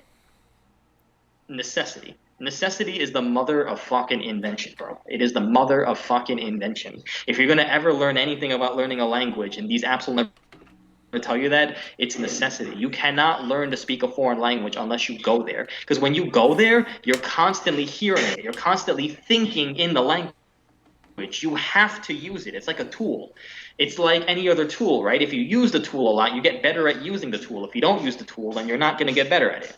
At home, do you Like speak when you're in Mandarin that. or do you speak English? Or you speak a mixture? I speak English more now because I learned the Chinese language mainly because I was there. And at some point, I believe China was the world leader. Oh my God, they're going to be the best power. But like really, I don't like the language. I like Japanese way better. But like I don't really like. I speak it conversationally, but at home, I don't know. My wife speaks English to me. I want her English to get even better, and it's already pretty good. And my daughter speaks English. We don't speak Mandarin that much, and I don't care for the language to be honest with you. But That do you whole want Mandarin Chinese. do you want your daughter to be able to speak Mandarin or? Uh, yes and no. Yes, in the sense that it would help her, I guess, in some sense, or maybe people will think, wow, it could stand out on a resume, or maybe I'm wrong about China. But on the other hand, it doesn't really make sense. I mean, this is life in the States, and the English language is pretty dominant here, and I want her to live a normal life like normal people. If she wants to learn on her own and she's smart enough, she'll do it on her own like I did it on my own. Otherwise, we really don't do it. I know it's probably considered a bad thing to some people, but I'm not like enforcing it so much. You know what I mean? If she does, she does. If she doesn't, she doesn't. I'm more focused on her being a happier person and being a smarter, logical person rather than a Mandarin speaker. You know what I mean? Let me ask you a question. Have you done any like psychedelic drugs out there in Asia and stuff? And what are like the drug laws? I heard in Japan, Philippines, they're super strict on drugs, and I know mostly you were based in China. How are the drug laws in China? Meaning more like We of beyond alcohol, like more like marijuana, psychedelics, cocaine, something like that. I don't know if you used any of those drugs, but I wonder what their standards are. Like I said, I know about the Philippines that they frown upon it, and in Japan it's very strict, supposedly, like other drugs. But I don't know about China. I'll get back to that in 1 second if you guys don't mind me using a bathroom. Absolutely not. Um, Damn, Jonas. Go ahead. If anybody else has any other questions, like I said, right now would be a good time to write any questions. I could ask them. But yeah, like I said, I remember Arthur was talking about it in other news articles that I read about in the Philippines that it's crazy that that I mean the president is a psycho in the Philippines or something like that. I read. I don't know how true it is, but he's executing people just based on accusations of them being I don't even know what kind of drug, like marijuana or cocaine user or something. They basically just accuse him of being a junkie, and yeah, that's a good one. Arthur needs to join a new podcast. We should totally do that. Food poisoning, time to adapt to food.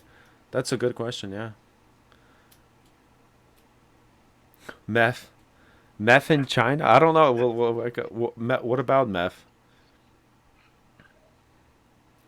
Shabu. It's called in China. Is it also spread in China? I mean, Arthur never went to China, but I don't know if it's also if it's like all over Asia. You got a stomach virus in DR. Adapting to food, yeah. Sensitive stomachs. A lot of people with sensitive stomachs out there. I'm interested, yeah, in the. Cause like I said, I heard that that in Japan it's like it's frowned upon. I don't know. That's the drug in the Philippines. Oh, okay. Arthur, were they using the drugs out in the open in the Philippines, or was it like hush hush? Was it just like propaganda that people were actually getting locked up, or was it actually like really under laps? Like it was like really much harder to, let's say, like acquire drugs or see people using drugs in the Philippines versus the other place, or was it just like propaganda that we as Americans see? I think over there they use like opioids, not fentanyl, right? That's what they were known for actually in Asia, right? The opioid dens and stuff, the poppy seeds that they're converted.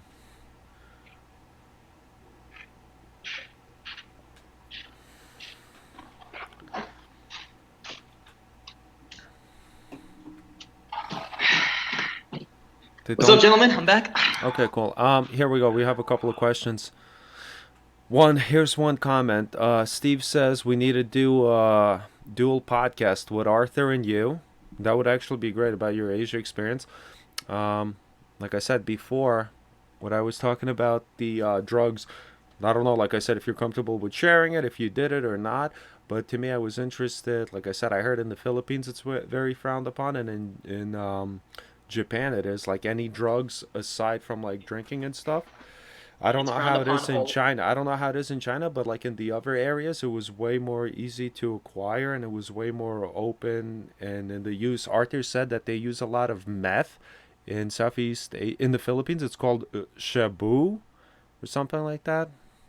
I don't know if you have any comments Well, on that. If not, also somebody else was I mean, asking about fentanyl and the opioid dens, if that still exists. Let me see. Yeah. Supposedly, somebody said fentanyl is coming to the United States from China. Yeah, but I think that's more from the labs, not actually like that the people in China are using it and it's leaking. Also, another question was, I'm sorry, I'm throwing a lot of questions out there, but there was another one. How long does it take? Are people Do people get food poisoning when you first get there, and how long does it take to adapt for like a for a foreigner's stomach, food poisoning, water poisoning, whatever, and like I said, drugs. so I'm gonna sum up these questions actually to food and to drugs. I'll start with the drugs since that's like the large amount of questions, but like And also, you have let to me, remember. and also, I'm sorry. Yeah, you obviously you just didn't. It wasn't just that you were based in China. So if you want, you can touch upon like different regions when you're like in Japan, and if you notice the difference between China and China was stricter, that would be much appreciated. Sure. So I'm gonna sort of sum this up by saying that a lot of people that ask questions about drugs in Asia are Western people, and we grew up with a kind of drug culture. We grew up with Cheech and Chong and fucking Jay and Silent Bob, and drugs have become like an instrumental way of having fun accompanied with alcohol. But for normal, a lot of everyday Asian people, like I'm talking about everyday people, like the drugs are seen as this holy shit, you're out of your mind, you're a crazy guy or whatever. You know what I mean? Like it's looked at like that to your everyday average Asian guy that's living in those Asian countries. And the drug laws are harsh in Asia too. In a lot of Asian countries, especially in China, if they catch you with even a bag of weed, they'll kill you. It's like it's execution. What? What? Yeah, it's They'll execution in a fucking lot of places. execute you for a bag of weed? I don't know. I think for a bag, I forgot the exact specifications of the law. Sometimes someone might look up to it, but by and large, if you're caught selling drugs, they execute you, and if they catch you with it, they execute you. Shit. And they're very, very strict about that. They don't. They're very. The drug laws are so harsh over there. Drugs, getting caught for drugs is one of the worst things that can happen for you in Asia. I knew a guy when I was in Wuhan who was selling weed actually, and they caught him, and he's dead. He's dead because they So, executed him? yep. I heard another I story. used to. I heard another story. Not that it's related to China, but somebody that I knew that was in China. Not I'm sorry, not in China, but somebody that was in Asia in another country that they said it wasn't as strict in the other poorer countries because it was easy to pay off the police. That's why I think it depends on the like I guess it depends more on the country. Like in the Philippines, hell yeah, like if you get caught, I think it's pretty bad. Japan and I guess China too, but like maybe in Thailand or like some other ones, it's easier to bribe them. Well, this is why I say it's a foreign thing, and I'm going to get to that. You can bribe them off, and that's why it still happens, but there's not a market for drugs like there is in the West. Like a lot of people are so scared of the whole thing, and they're normal Asian people, they don't actually buy it. So the vast majority of customers for drugs in Asia are foreigners who go there and they want heroin or they want fucking ecstasy or something like that, or they're going to go party. Usually guys will go into foreign bars and sell it to the drunk foreigners. Any drug I've had was sold to me by someone I met in a bar when I was already drunk. Like they'll pretend to speak English, blend in with the foreigners, they'll give them a couple bucks and they'll give it to you. That's usual. They don't sell it like here to ordinary people. You know what I mean? And some like, yo, I'm slinging on the fucking street, bro. That's not how it goes over there. Most Asians don't like drugs. They have nothing to do with it. They don't care about it. The market is largely for foreigners visiting there, or the Asians that there are either in gangs or they're just always hanging out with foreigners and always on fucking some shit. You know what I mean? Like it's not as big a market and cultural thing, drugs, as it is over here. So a lot of the customers, 90% of the customers that buy drugs, that create this market in the first place, are fucking white tourists that want to get fucked up. So I'm just gonna clear that out there right now. That is the honest. I mean, people might disagree. Everyone disagrees when you talk to Asia, but from my personal experiences, that's the honest to God truth. So I just want to get that out there with the drug thing. Arthur was saying in Thailand also they will put you in prison for a long time just for marijuana. But he said in Cambodia, he found that it's definitely the more relaxed with drugs in Cambodia. I don't know if you've ever been to Cambodia. Opium was a big thing in Cambodia when I was there. I remember I was offered opium by a couple of Australian guys I met in the hostel. They were really nice enough guys and everything like that. And I wasn't even sure they'd taken it. They didn't strike me as the opium type, but they're like, oh yeah, we know this military guy and he smuggles opium for us and he'll get us for it. But I didn't go. I was like, because I have an addictive personality and the only drugs I fuck with are the ones that like aren't that addictive. If that makes sense. You know what I mean? I didn't want to be a opium addict in Hell fucking no. Cambodia. You know what I mean? So I was just kind of like that. I did a lot of crazy shit in Asia. I took LSD in Wuhan. Funny enough, I could tell you that story if you want. Wait, tell us that story. Hold on. Stop everything. Let's go. Stop everything. Pause the presses. Let's fucking go. Wuhan, LSD. I don't even know if it was real. Yes, Steve is saying LSD. yes. Steve is saying let's go. I wasn't even know if this. Hold on. If I'm gonna talk about this, I need a beer. I really haven't had too much. Let me go grab one and I'll talk about it. Just brace yourself, guys. Sure. This is it's a wee interesting story. Hang on. Let me go grab one. If anybody else has any questions, keep shooting them. I'm also going to use the bathroom while he grabs a beer, so I don't want to miss the story myself. I'll be right back. But shoot any other questions. I want to hear this LSD story. Arthur, I know you got a lot of questions or comments. Let's hear them.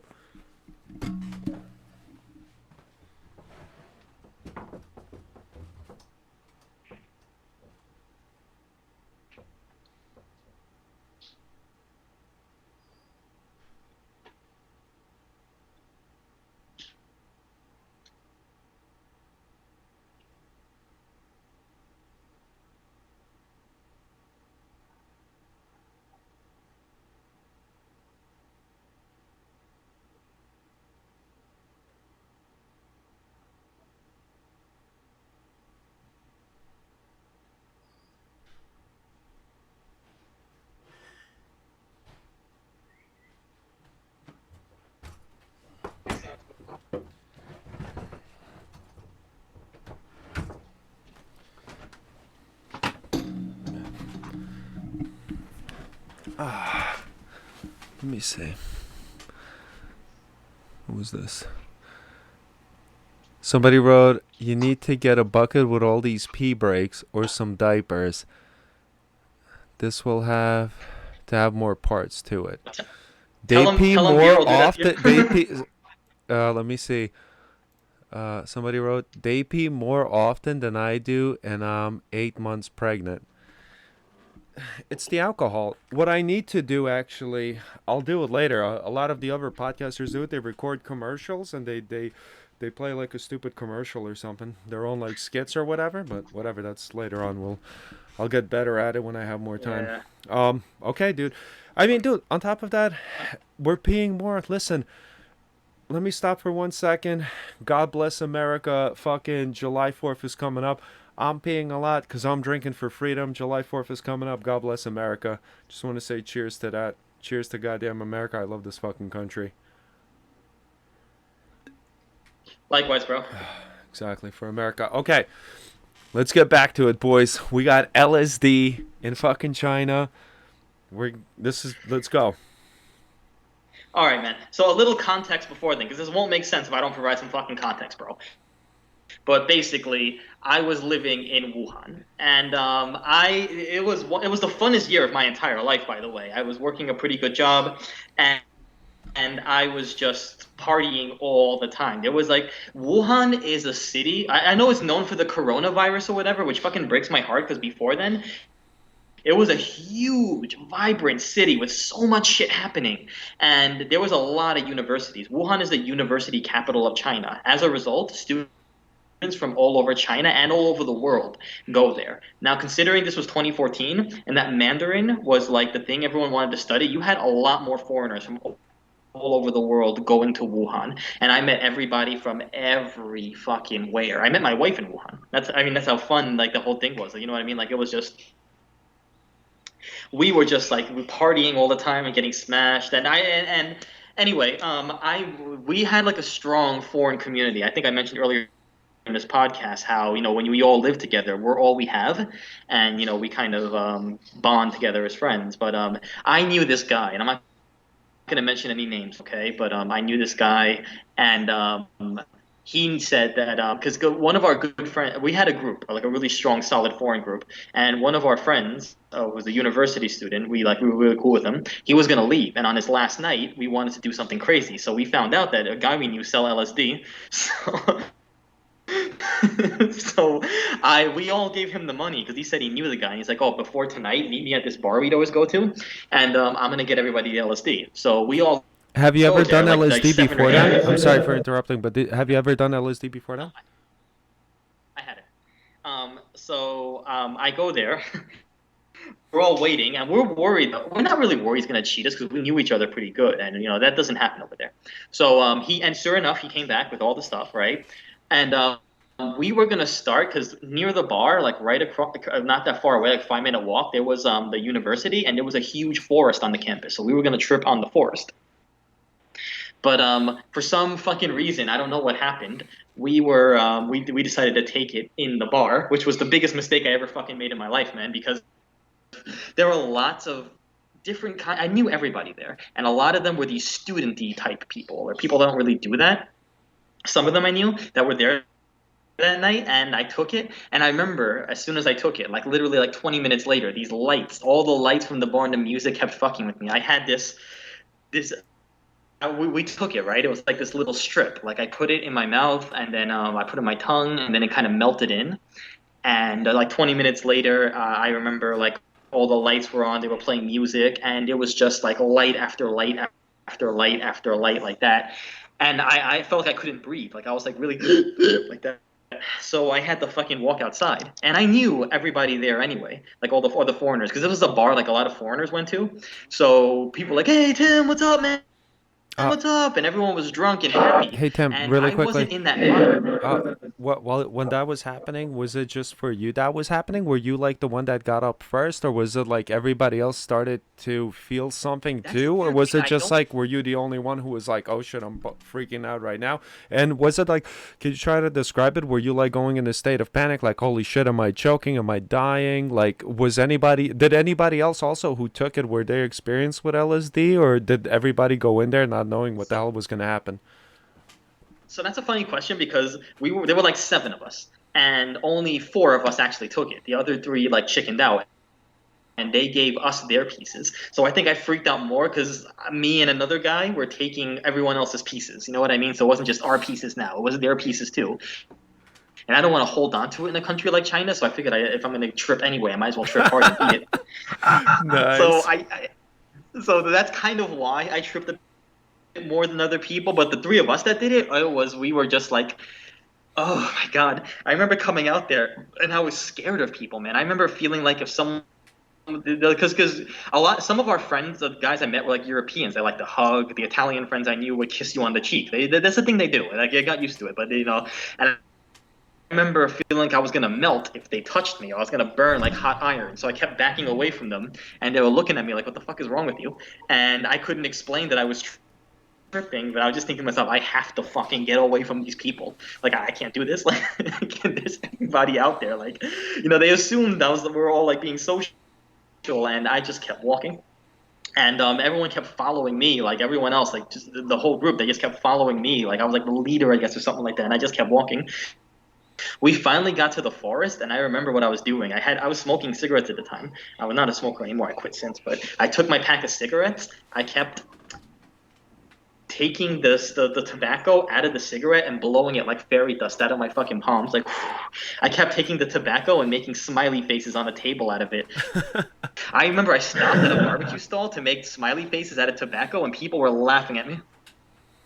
And one of my friends who didn't take it was like, "Fuck, we gotta get out of here." Like she was so nervous. She's like, "Tim, you're fucking being insane right now, and you gotta get the fuck out of here, like right fucking now." And I remember I was just so like, "Yo, stop, just stop with the bad vibe. Just snap, snap, snap, snap." And that's the way I was talking. I was like, snap, snap, snap, snap, snap. Like sometimes I kept saying the same word like 5 times. Like for every word I said, stop, stop, stop, go, go, go, go, go. Like I couldn't control my fucking speech, bro. Like it was, I was like literally, I felt like my motor senses were disappearing. I felt like my internally, I was fucking melting, bro. I remember the scariest thing. We finally walked through the fucking woods, and a bunch of us, right? And the ones that were, because the ones that didn't take the LSD, we smoked weed. I'll later explain to you how we got weed over there. But we ended up sitting down in a circle. We were doing like the whole Indian circle. One of the kids brought drums out because he was kind of a hippie, so he was like banging the drums or whatever, you know what I mean? So we had that out there. And I remember sitting down in that circle and seeing this group of friends and just being like chilling or whatever, right? And then I remember getting in my head that none of this was real. For some odd reason, I just assumed that this wasn't really happening, that in real life, I was on the floor in that same barbecue stall where I was making the cigarette tobacco faces going like on the floor. And the police were going to come get me and arrest me because I was freaking out and someone called the cops. So I didn't know where I really was. Was I really there or was I in the forest? So check this out. I leave the forest and I go back to where I thought I was. I walk back and leave everybody behind to where I thought I was. The fucking same barbecue stall. So I'm by myself. They all lose me. I just fucking disappear. I go back to the barbecue stall and all these people are just fucking and then it turns out that hours had passed. I thought it had passed, but apparently it was like 4 o'clock in the morning, and it was after hours. After people drink, they sit in the barbecue stalls nearby the bar and eat. So a bunch of the foreigners I knew were eating in the barbecue stall, and they looked at me, and I was just like this, like being all weird, and everyone was just fucking laughing at me. And I even got more confused. I'm like, why are they laughing at me? Should I be back there, or why am I here? Am I really here or back there? And then progressively, I just kept getting confused of where I was, and it got worse and worse. And then I just said to myself, I'm going home. So I just fucking took a taxi. I went home, and I didn't even sleep. I went to sleep like 9:30 that morning, I think, and I didn't wake up till like 6:30 that afternoon. And that was the end of that. It's actually I was saying it's a very good description because I feel like something like that would totally happen to me where like I've also tried like psychedelics and stuff like that. Like let's say something very similar. Like I actually, but your description of you being in the moment while you're experiencing something, but you reliving a past event and thinking you're in the past event while experiencing that. That actually, I remember that actually something like that happening. I freaked out because I Yeah. couldn't tell what was real. It seemed like two realities were possible at the same fucking time, Yeah. and I didn't know which one I was really in. And mind you, I thought one of them was gonna land me in a fucking Chinese prison cell or executed. So I was scared. I kept sweating. I took my shirt off and I kept wiping my shirt off my shirt. By the time I got to that bar, I was shirtless when these foreigners saw me. When I walked back to that barbecue, it was dripping in fucking water and sweat, bro. I could have fucking treated it like a wet rag, like they did in fucking like the 1700s or something. You know what I mean? And that would have been believable. But I was so freaked out, and people were just laughing at me because one of my friends that I was with kept blowing up that we got the LSD because they wanted to be the cool kids. So people kind of knew what we were doing, but no one really believed us until they saw me. And I was just kind of like, I remember some people looked at me laughing, other people looked at me with concern, like a concerned face, like, yo, is this guy gonna be okay? But no one really did anything about it. Everyone just fucking stared at me, like no one helped me out. I literally helped myself out that whole fucking night, bro. I mean, it's a college town, like you said. I feel like that's just how it goes in these college towns. Yeah, you really. Let me see. Arthur wrote, "Yeah, you question reality a lot on acid." I think that's the point of acid. You know, no one knows But how it to was help. fun. Steve wrote, "It's a good one. No one knows how to help someone tripping balls, laughing my ass off." Dude, that's a good point. You fucking dude. You gotta leave them alone. I don't know. You can't help them, dude. What are you gonna do? Unless you got Haldol, unless you got an antipsychotic, that's the only thing you can have. Don't. My biggest advice is, if you're gonna take a psychedelic, have a Haldol with you or some sort of antipsychotic in case you start having a really bad trip. Because I feel like your mind can snap and you could end up in a nut house, and who knows if you can ever recover because the faster you Bro, stop it, because if you some people go nuts, some people, you know what I mean, they got bad genetic predispositions, and we've heard stories of people going crazy. Have a fucking try to score a fucking antipsychotic with you. That's like the get out of jail free card, basically. And I think on top of that, Valium, Bro, somebody wrote Valium too. That might help your trip too if you're tripping balls, because that will put you at ease, I think, during the trip, because you could always remind yourself, you know what I mean? Because if, like, let's say you're in a panic state and you got like an anxiety and you're like, holy shit, am I tripping? Is this gonna ever end? This and this. I think it'll put you in a more relaxed state by you knowing that you have that get out of jail free card. I mean, for sure. But listen, man. I mean, if there are any other questions, I'll answer that. And I kind of want to talk about other good things about it too, because like I've had so many fun times. Like the drinking was bad sometimes, but it wasn't always bad. There was some nights where we would be up to like 6 or 7 a.m. just singing and drinking outside and just fucking laughing at stupid shit, man. And here's the good thing about making friends with foreigners in other countries. Nobody knows you, and they're not going to know you when you go back home. So even though you might embarrass yourself or do something stupid back then, you don't have friends or family to hold you accountable. There's nobody to hold you accountable. You can literally go buck wild, disappear, and it's going to be like no one tell no one back home, and no one's going to fucking know. Like there's no accountability at all. But it's a good thing in a way because like you feel less restricted. Not only You're like that, just not only that, open I about feel like everything. I'm sorry. Not only that, I feel like one of my most favorite trips. I did this spontaneous trip one time. I had like a week off of work, right? And I planned the trip. I think on Saturday, on Friday. I planned the trip. No, I think on Thursday. I planned the trip on Thursday, and Saturday I flew out to Iceland in the middle of winter for a week. And it was Thursday. I was working constantly. I hadn't had a day off in a year, and I found out I was gonna have a week off because of the job situation. And then by Friday, I was like, oh, maybe I'll do a road trip. I'll go somewhere. And I planned this spontaneous trip. I went to Iceland for a week, and I actually met some cool, like, German people, other people. And yeah, it was super cool meeting these people and knowing that you'll never see them again. But it was like cool meeting them in the moment, and that's what I actually appreciated, because I'm like, we had such a fun time just drinking and hanging out. And these people are like, oh, we should keep contact and this. I'm like, dude, I'm like, I'll never see you again in my life, but I'm like, I love that we shared this like fun drinking experience. But I'm like, I'll never see you again. But I'm like, that's what actually is like really cool about it, if that makes any sense. No, it does. It does. Yeah.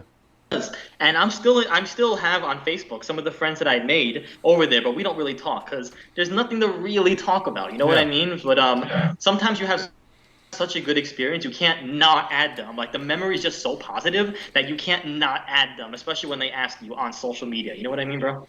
Yeah. No, I understand that, because it's like especially once you settle down into a routine of working and doing stuff, you know what I mean? It's like the only good times are like the times that you spend like out of the routine or something like that. Obviously not taking into account like weekends with the family and stuff, but like the vacations are like the big memories that really stand out, because it's something different from the routine of going to work Monday through Friday, on the weekend going away maybe an hour, 2 hours away from the house, and then coming back. The You vacation know, that there you was an take once or twice a year is like the big one that you're like, oh, do you like for me, for example, like the Iceland trip that I took. It only lasted one week, but it happened like 2 years ago. But dude, that week seems like it was months. It seems like it was months, because a lot of my days are like Groundhog Day, like Bill Murray. It's like the same day. I'm just reliving. It's a little different, but it's pretty much I'm reliving the same day all the time. oh, for sure, man, for sure. I completely, a million percent understand. And that's been the crazy thing about coming back. And this is why I talk about this on this podcast. This is why I came on this podcast.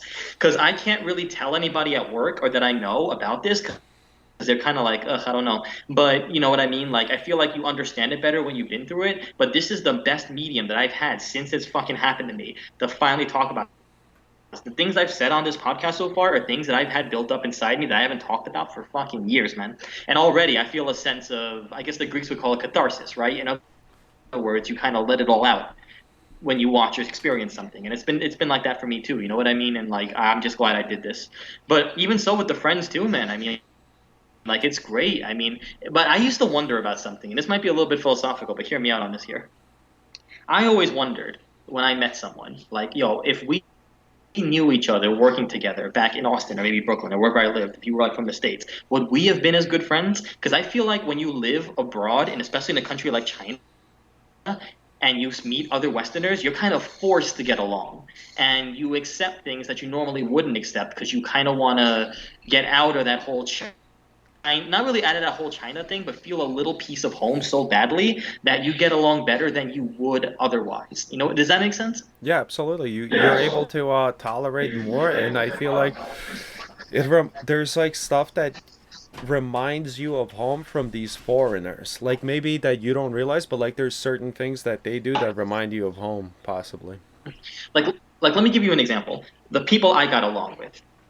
Who's to say for real in real actual reality, were we really meant to get along? Was it just the circumstance of being in China, or did we really have something to bond and that we wouldn't have given ourselves a chance, but we gave ourselves a chance in Asia? What's the real thing? It's really hard to tell, man. You never really know. All you know is what you experience, and I experienced them that, but I wonder with these people. If I had not met them in China, would we have gotten along the same way that we had done, given those circumstances? Or did the circumstances teach us to accept things and not be so uptight and embrace things that we probably never would have been able to tolerate in this comfort that we have here in the West? Like, it's really hard to say, bro.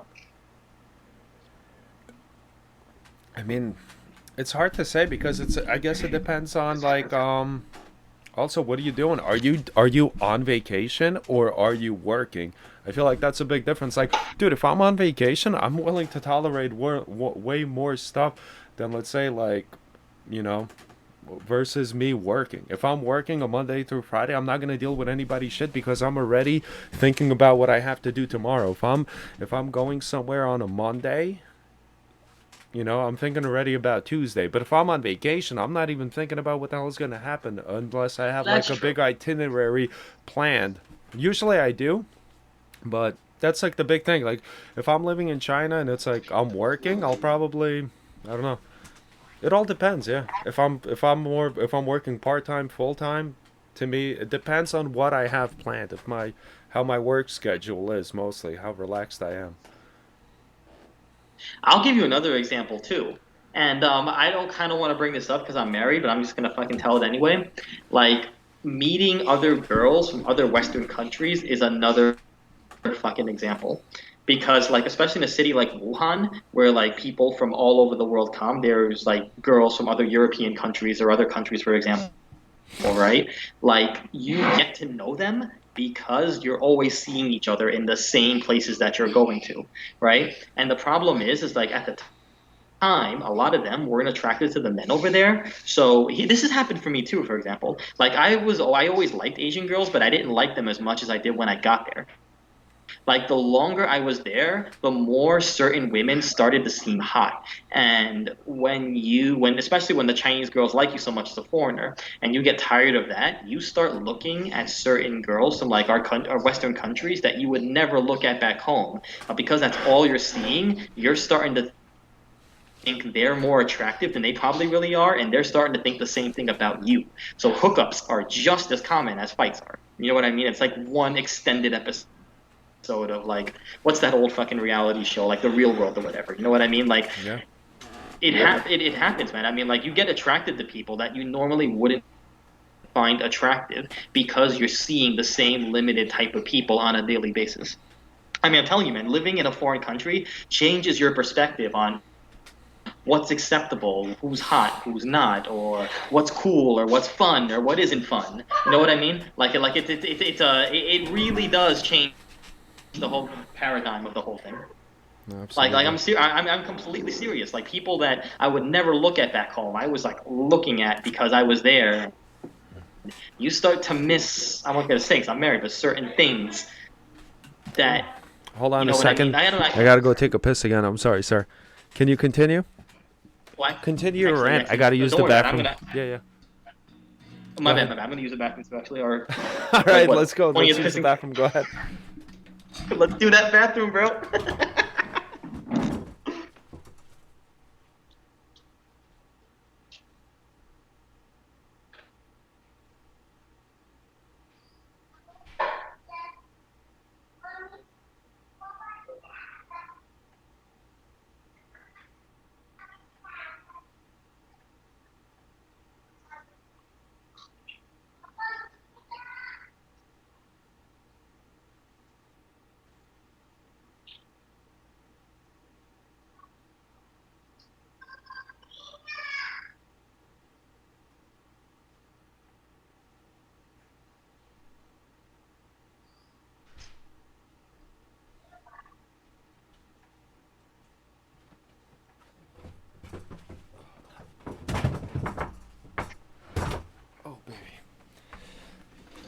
Nobody can lie about this. My piss breaks are the fastest in the world. Dude, nobody can lie. That must have been like 10 seconds. Oh my god, that felt amazing. Dude, I was holding that in. I was like, listen, you bastards, I hate you scumbags. Because you have no idea how badly I was holding it in for the viewers. Because I knew everybody was going to make fun of me. Because I was already in my head. I was like, I already had tears in my eyes. Because I was like, dude, I know everybody's going to bust my balls for having to go to the bathroom. So I was trying to hold it in as much as I could. Eventually, I got to the point. Where I heard Tim talking, but I didn't even hear him talking. I'm just sitting here, and all I kept thinking, I'm like, yo, I gotta pee so bad, but I know everybody's gonna make fun of me. I couldn't. I was contemplating. I'm like, yo, fuck it. I'm just gonna piss my pants here. I'll clean it up in the morning. But the bad thing is, this is the only pair of pants that I have to go to work, so I couldn't even piss my pants. So I did it for you guys. Dude, if you pissed your pants in your, I want to tell you viewers right now, if this guy pisses in his pants for you, he fucking loves his audience. I'll tell you that. You have to love your audience to piss in your fucking No, what I pants for was your saying is audience. I'll like, tell you dude, that right I now. already knew that they were gonna make fun of me for fucking peeing so much, so I was holding it in for them. I at a certain, this is how, dude, and I bet you can relate because you drank a lot in China. Like think about it, this is like New York stories going on the subway and stuff. Remember when you would drink so much and then you'd get on the train and you have an hour ride from Manhattan back to Brooklyn and you're sitting on the train and then people are talking to you and you can't even hear what they're saying anymore and all you're thinking about is I having to know. piss and you I start know. getting tears in your eyes and you start I know. contemplating while a person's talking to you. You're like, all right, I'm just gonna whip out my cock right now. I'm just gonna start pissing in this train because there's not, and you start looking around the train and you start like justifying it. I'm like, it's like two a.m. I'm looking around. I'm like, all right. I'm like, there's two people. I'm like, fuck it. I'm gonna do it. And as I'm peeing in the corner of the train, I'm apologizing. I'm sorry. I'm sorry. And the piss is like, and the pee would travel down with the gravity of the train, whichever way it's heading. Dark times. I, no, dude, dude, you're telling us, me, you, Artie, I think, and fucking Steve went through the longest piss holding. I'm sure you remember that incident. We're not gonna talk about it today. Could have lost my life over That there, that man. yeah,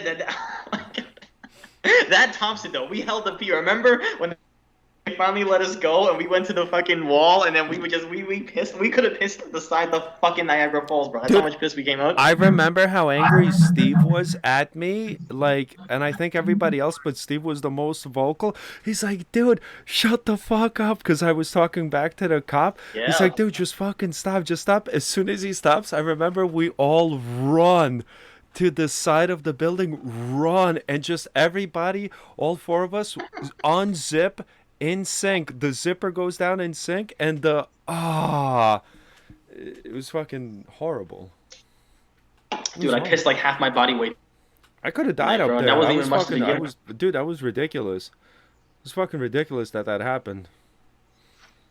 with. Anyway, that's another topic for another day, man. But you guys got any more questions about Asia or? Hell yeah, dude. I mean, dude, like I said before with Artie and stuff. I mean, dude, I'm down to keep going. Like I said, and this won't be the end, but I wish let me see. I wish Steve and Artie would join us, man. Like, can you not get us four in the podcast? I feel like they have a lot to say. I'm sure I could plan it another time. Right now, it would delay me by a lot, probably. But you know what I mean, trying to get people in sync and stuff. All right, all right. Uh, but I can read their comments. Next time I can plan it out better. Let me see. What do I have?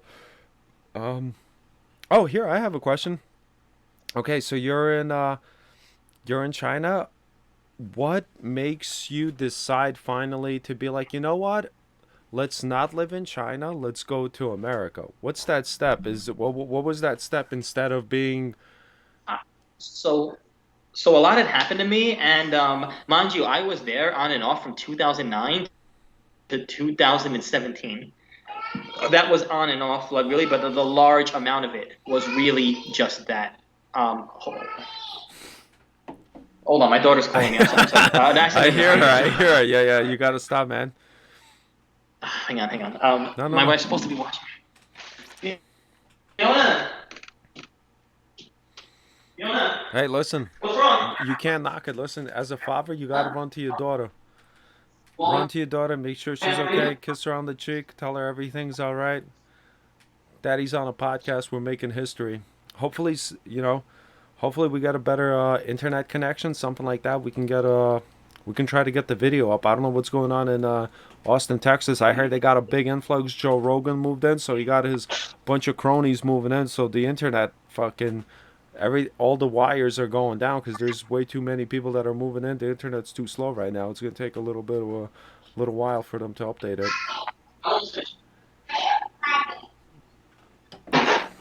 Any other questions anybody have? China stuff like that? Stealing all the web juice, exactly. Hey, Jonas? Yes, sir. You. All right, cool. So I want to answer that guy's question before. Right now, it is, what time is it now? It is 9:30 my time. It's part 10:30 in the East Coast. I'm going to do another 30 minutes if you got that kind of time, and I might have to call it quits. Yeah, dude, that's totally fine. Hell yeah.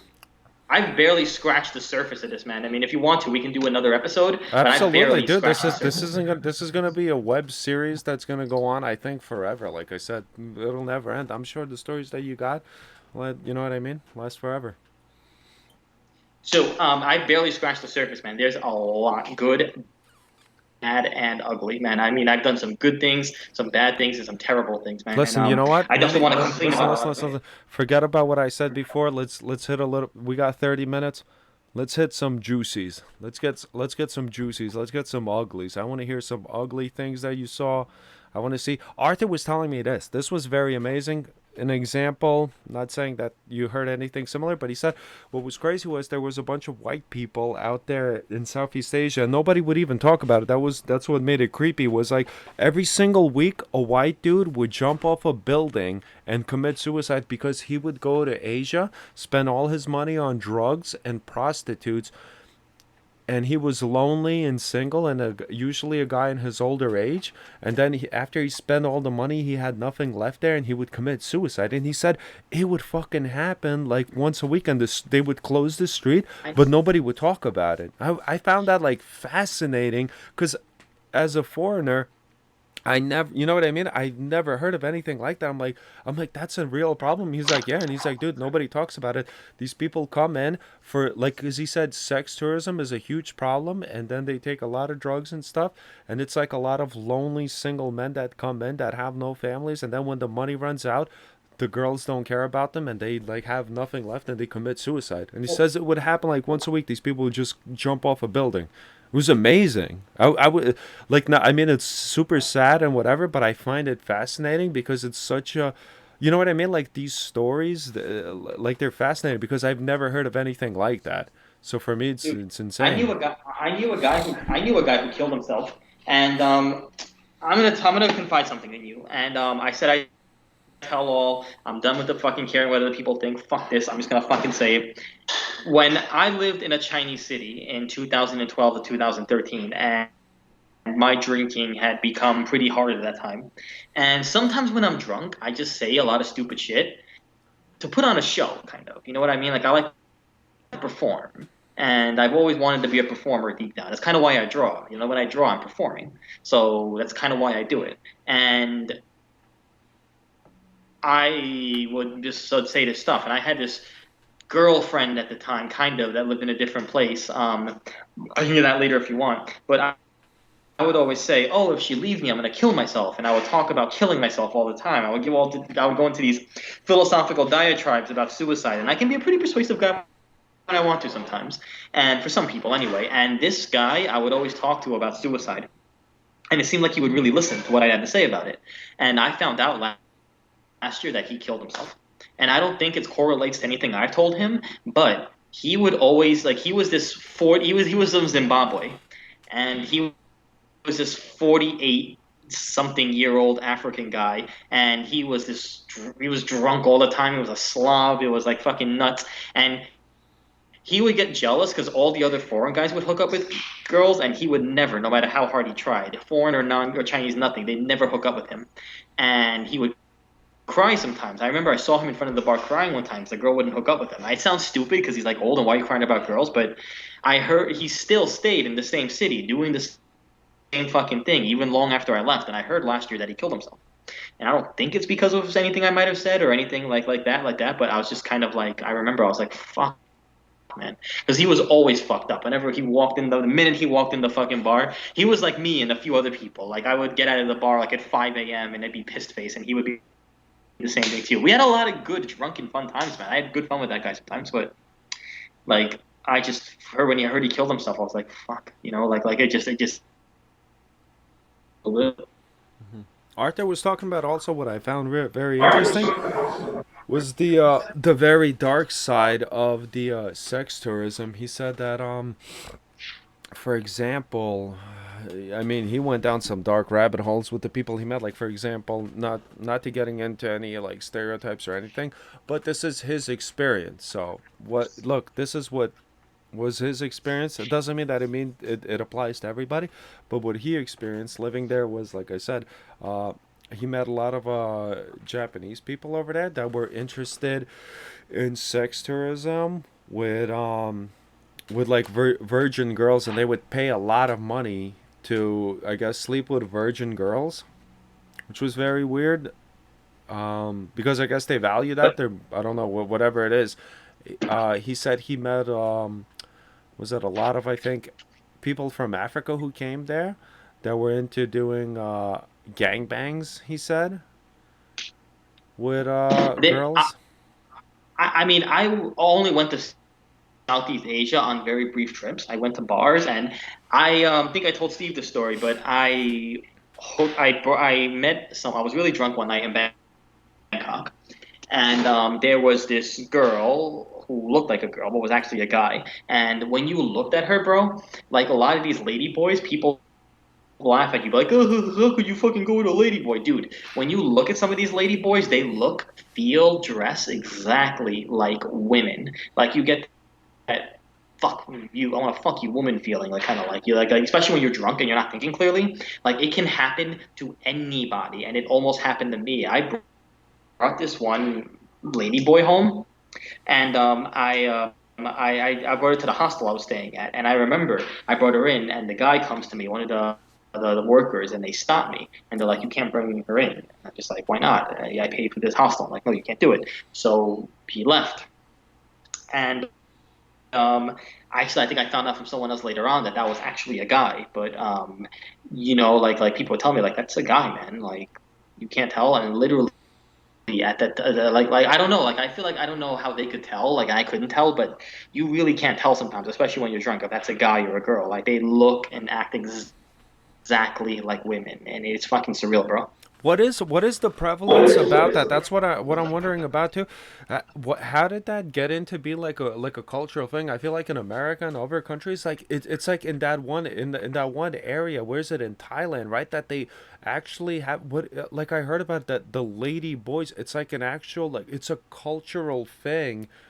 Like what is it? Is it because that they're so poor that they know that if they raise the man as a woman that they can prostitute him and get money from him? What is it about that? What, because it's such a prevalent thing that I feel like no other country on the planet has it. Like has is do you know the history of it? I mean, no, not really. I never really asked, but from my observation and my guesses about how all that was going on. It seems to be that the job situation, because you have to understand what a poor country really means. A poor country means there is no fucking work, no government assistance, no food if you don't fucking earn, like at all. And sometimes for some people, do what you got to do.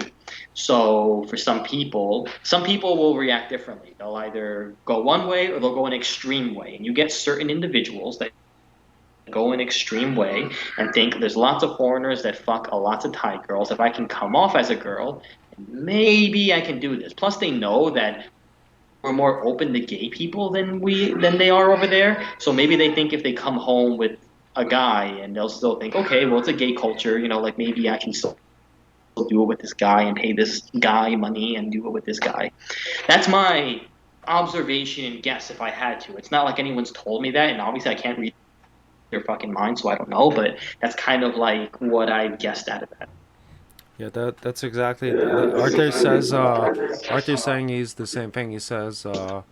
That yeah, it's the girls that make more money or the lady Like it boys. seems So I think motivated by so. Yeah. economics and incentives. Maybe a part of them because I've had Chinese guys and Thai guys and Vietnamese guys like it's not just the girls that like the foreign look. There's some guys that are gay. They don't come out with it with their friends, but they think foreigners are more open, so they're like, "Hey, you're hot" or something like that. You know what I mean? So they try to hit on you, thinking you'll accept. When you don't, right? Even if they don't dress as lady boys, there are guys that come out as gay. Like gay is an acceptable culture globally, not just like in the States. You know what I mean? So like, it's I think it's a way of just coming out by being gay and trying to make money doing that ladyboy thing. I don't think it's a guys. I think it's more of an economic thing. It's motivated by desperation in many ways, if I can put it that way.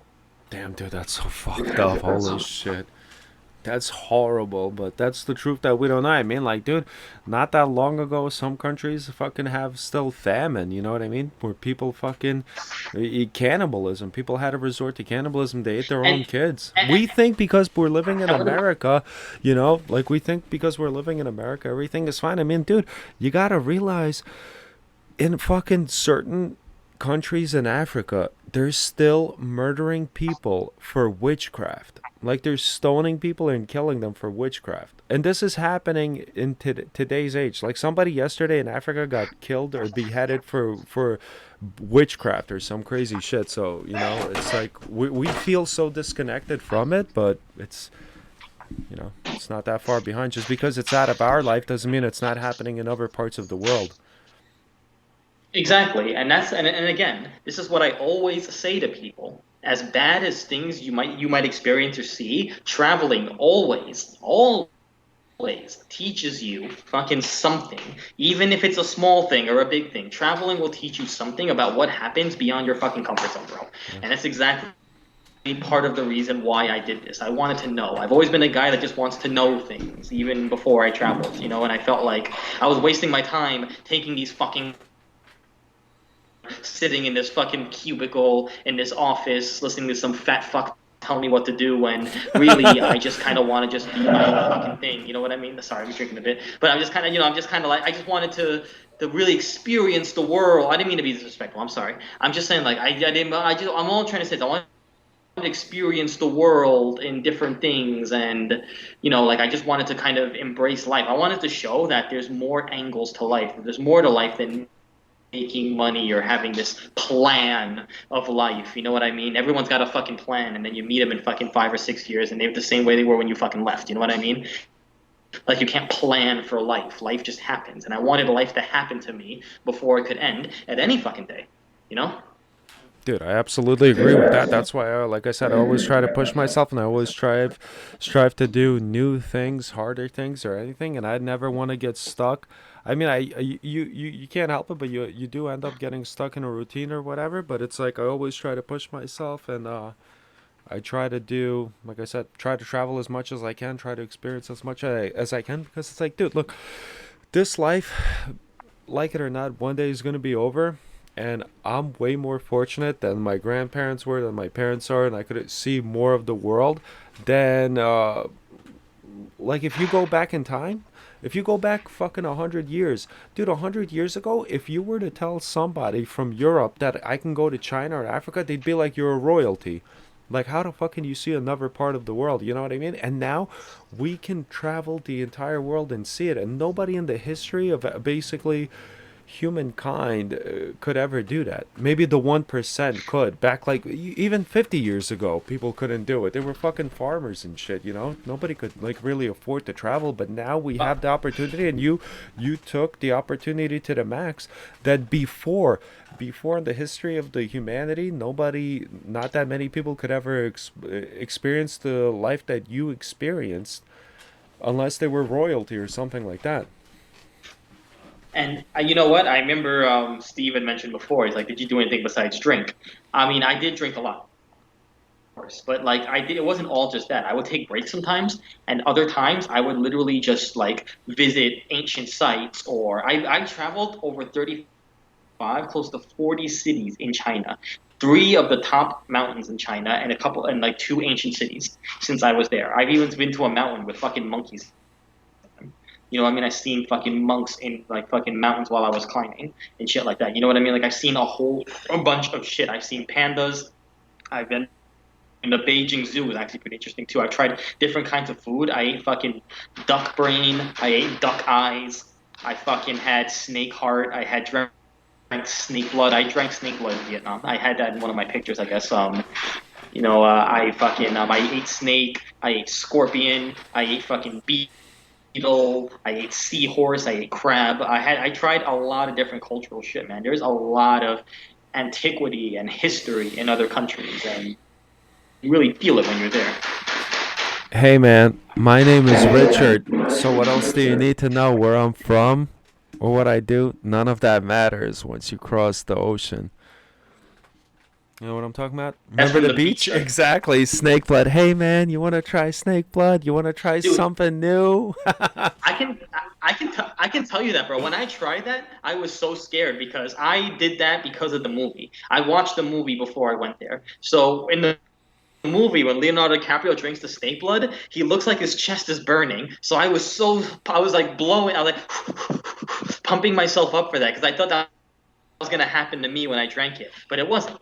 It was just gonna sound weird, but it tastes like human blood. It tastes like what? like Human? like like when like Your when I used to get blood. into fights and Yeah. like when I would get into fights and I would get like punched in the mouth or something like that and I would taste my own blood. There was a taste of blood, Right, like and I iron. felt the same taste when I had the snake blood, like that iron taste of blood, and it was just that How when I much had the did it snake cost? blood. Like it, How much does snake blood cost? I no, it was there wasn't like a specific cost. Like I was in Hanoi, the capital of Vietnam. I got there from the Chinese border on the train, and I got to Hanoi. It was in Hanoi that I stayed at this place. It was called the International Youth Backpackers Hostel. Yo, I gotta One of take the a fucking piss. Hold crazy. on, keep going. I gotta take a piss. I'm sorry, guys. Sorry. Yo, it's July 4th. Stop busting my balls. I got a weak bladder. I'm having fun. Please, Tim, I'll continue. wait for you to come back, Jonas, Oh, because you okay. definitely want to hear this. You could add something else. Let them know. Let them know anything else. I'll be right back. I'm gonna grab one more beer, and I gotta hit the road in like 15 minutes. Actually, well, not hit the road. You know what I mean? I'm at home, but like hit the I guess the dinner table after eating. Actually, I'll be back.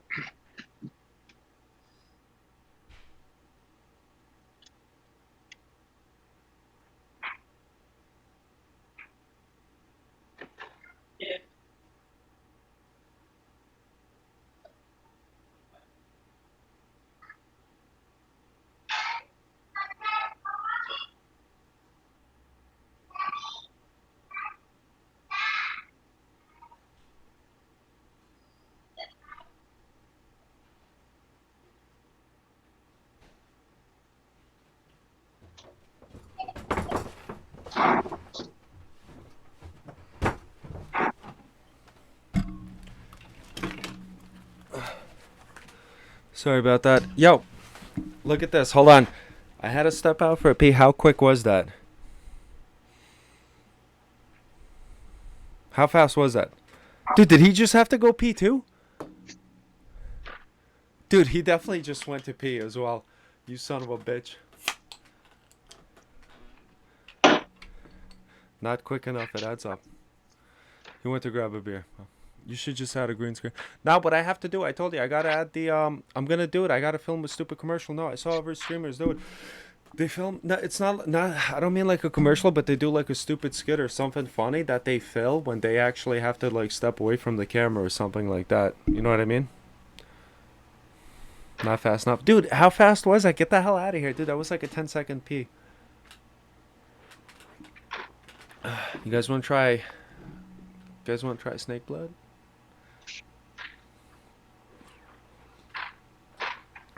Any other questions you guys have? Like I said, yeah, this is gonna be a different big part series. Thinking about China. Yeah, there you go. Yeah, all the Twitch channels got it. I just gotta film something. Drink less so you don't have to leave 48 times.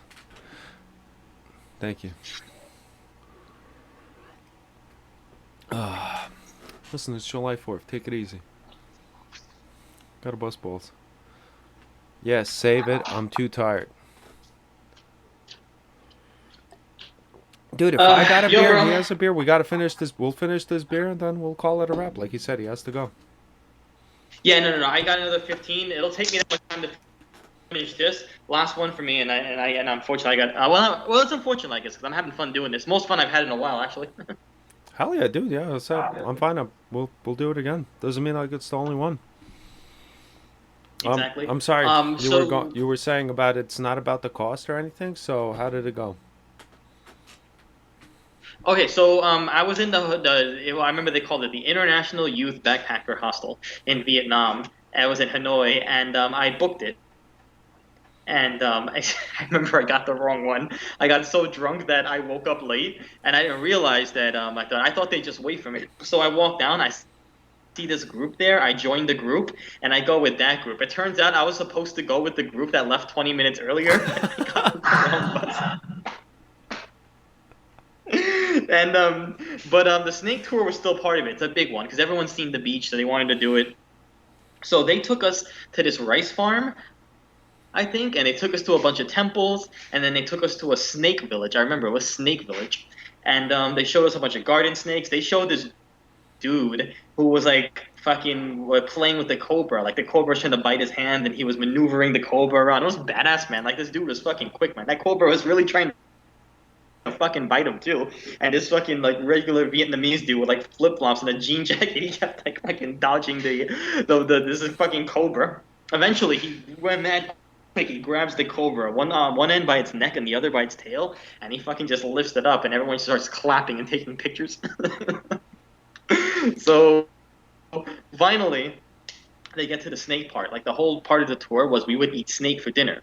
So what they did was they would take a bunch of garden snakes, they grabbed it again by the other ends that I just mentioned, and they said, "Who wants to drink snake blood?" I remember I was the first to volunteer.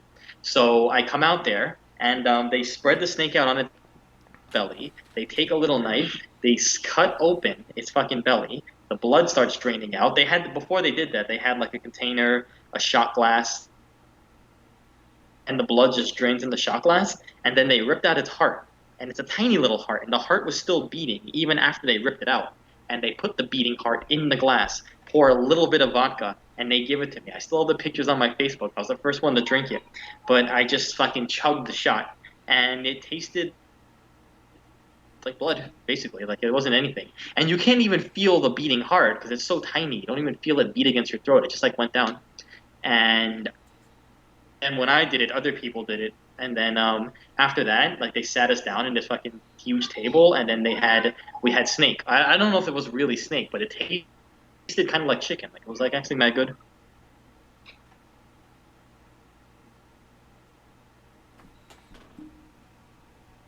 Are you still there? Yeah, I'm here. I'm here. Mm. I don't know if you wanted to say something. That was the end of that. Oh no I no. remember it was like fried, and we dipped it in soy sauce too. It was actually really good. If that's actually snake is fucking delicious, bro. I'm not gonna lie. Like they had it with rice, and they had a plate of cucumbers and other vegetables, and you can mix that in and dip it in with soy sauce. It was actually fucking good, man. Let me ask you a question. When you were in Japan, you tried any of the sushi? How's the sushi out there? Are you a sushi fan? Oh, the sushi was fucking delicious. It's not like we get it over here. It's kind of now, but back then it wasn't. I remember my cousin worked over there. My cousin's like, if you want cheap sushi, go like after lunch break. Like apparently in Japan they raise the prices very high during like lunch or dinner break, but they'll lower them substantially during like the off hours, like 3 o'clock in the afternoon or 2 o'clock in the afternoon. So we had gone there at that time because my cousin wanted the cheaper prices, and we got there, and it's so tiny. Like the restaurant was really really small. Like you sat down and you barely had any space. It was just like there was even Japanese men in suits just sitting down there. You couldn't even sit. You had to stand actually, and it was like a sushi stand. And it was like this thing where a bunch of sushi was like kind of going around and like with those mechanical things. I don't know what you call them, but they were going around and you had to choose them. And my cousin spoke Japanese, so we told him which ones we wanted, and a lot of them were delicious. The most delicious one I had, I'll never forget, was this eel type of sushi, where like there was the eel on top of the rice, and they picked it up, and he took a blowtorch and he and he like fucking put the blowtorch against the side of it, and then he put some kind of like sauce on top of it. It's like eat it straight out, like just like that. So I ate it, and it was the most delicious thing I've ever fucking in my life, bro. I was like, I could have. I felt like I was gonna come when I fucking had that, man. It was so good. Dude, it's And funny. Steve is saying eel is amazing. I agree completely. As a Lithuanian, in Lithuania we love eel. We do smoked eel. I fucking love smoked eel. And anytime I also go to an all you can eat sushi, anytime they got eel, I ordered like so much of it that the woman doesn't even believe me. She laughs at me and she thinks I'm joking. When I put down like 15, she's like 5 pieces. I'm like, no, 15. And then she always brings out only five, so I have to like keep sending her back. But hell yeah. Eel is freaking yeah, amazing. I mean, there was other types too. I forget too because, but like there was other different types of sushi. I didn't even know the names. My cousin was very good at recommending sushi for me. I'll give him that. Like he just chose a bunch of. I didn't know the names at all. He just like said it and he just gave it to me. A lot of it was really good. It's not like we have it back in the States where we have cream and fucking It was more this sashimi, right? California It's more rolls. sashimi like meaning it's like Hmm, without the rice. That's what my hmm. wife was saying, that it's And more real sashimi.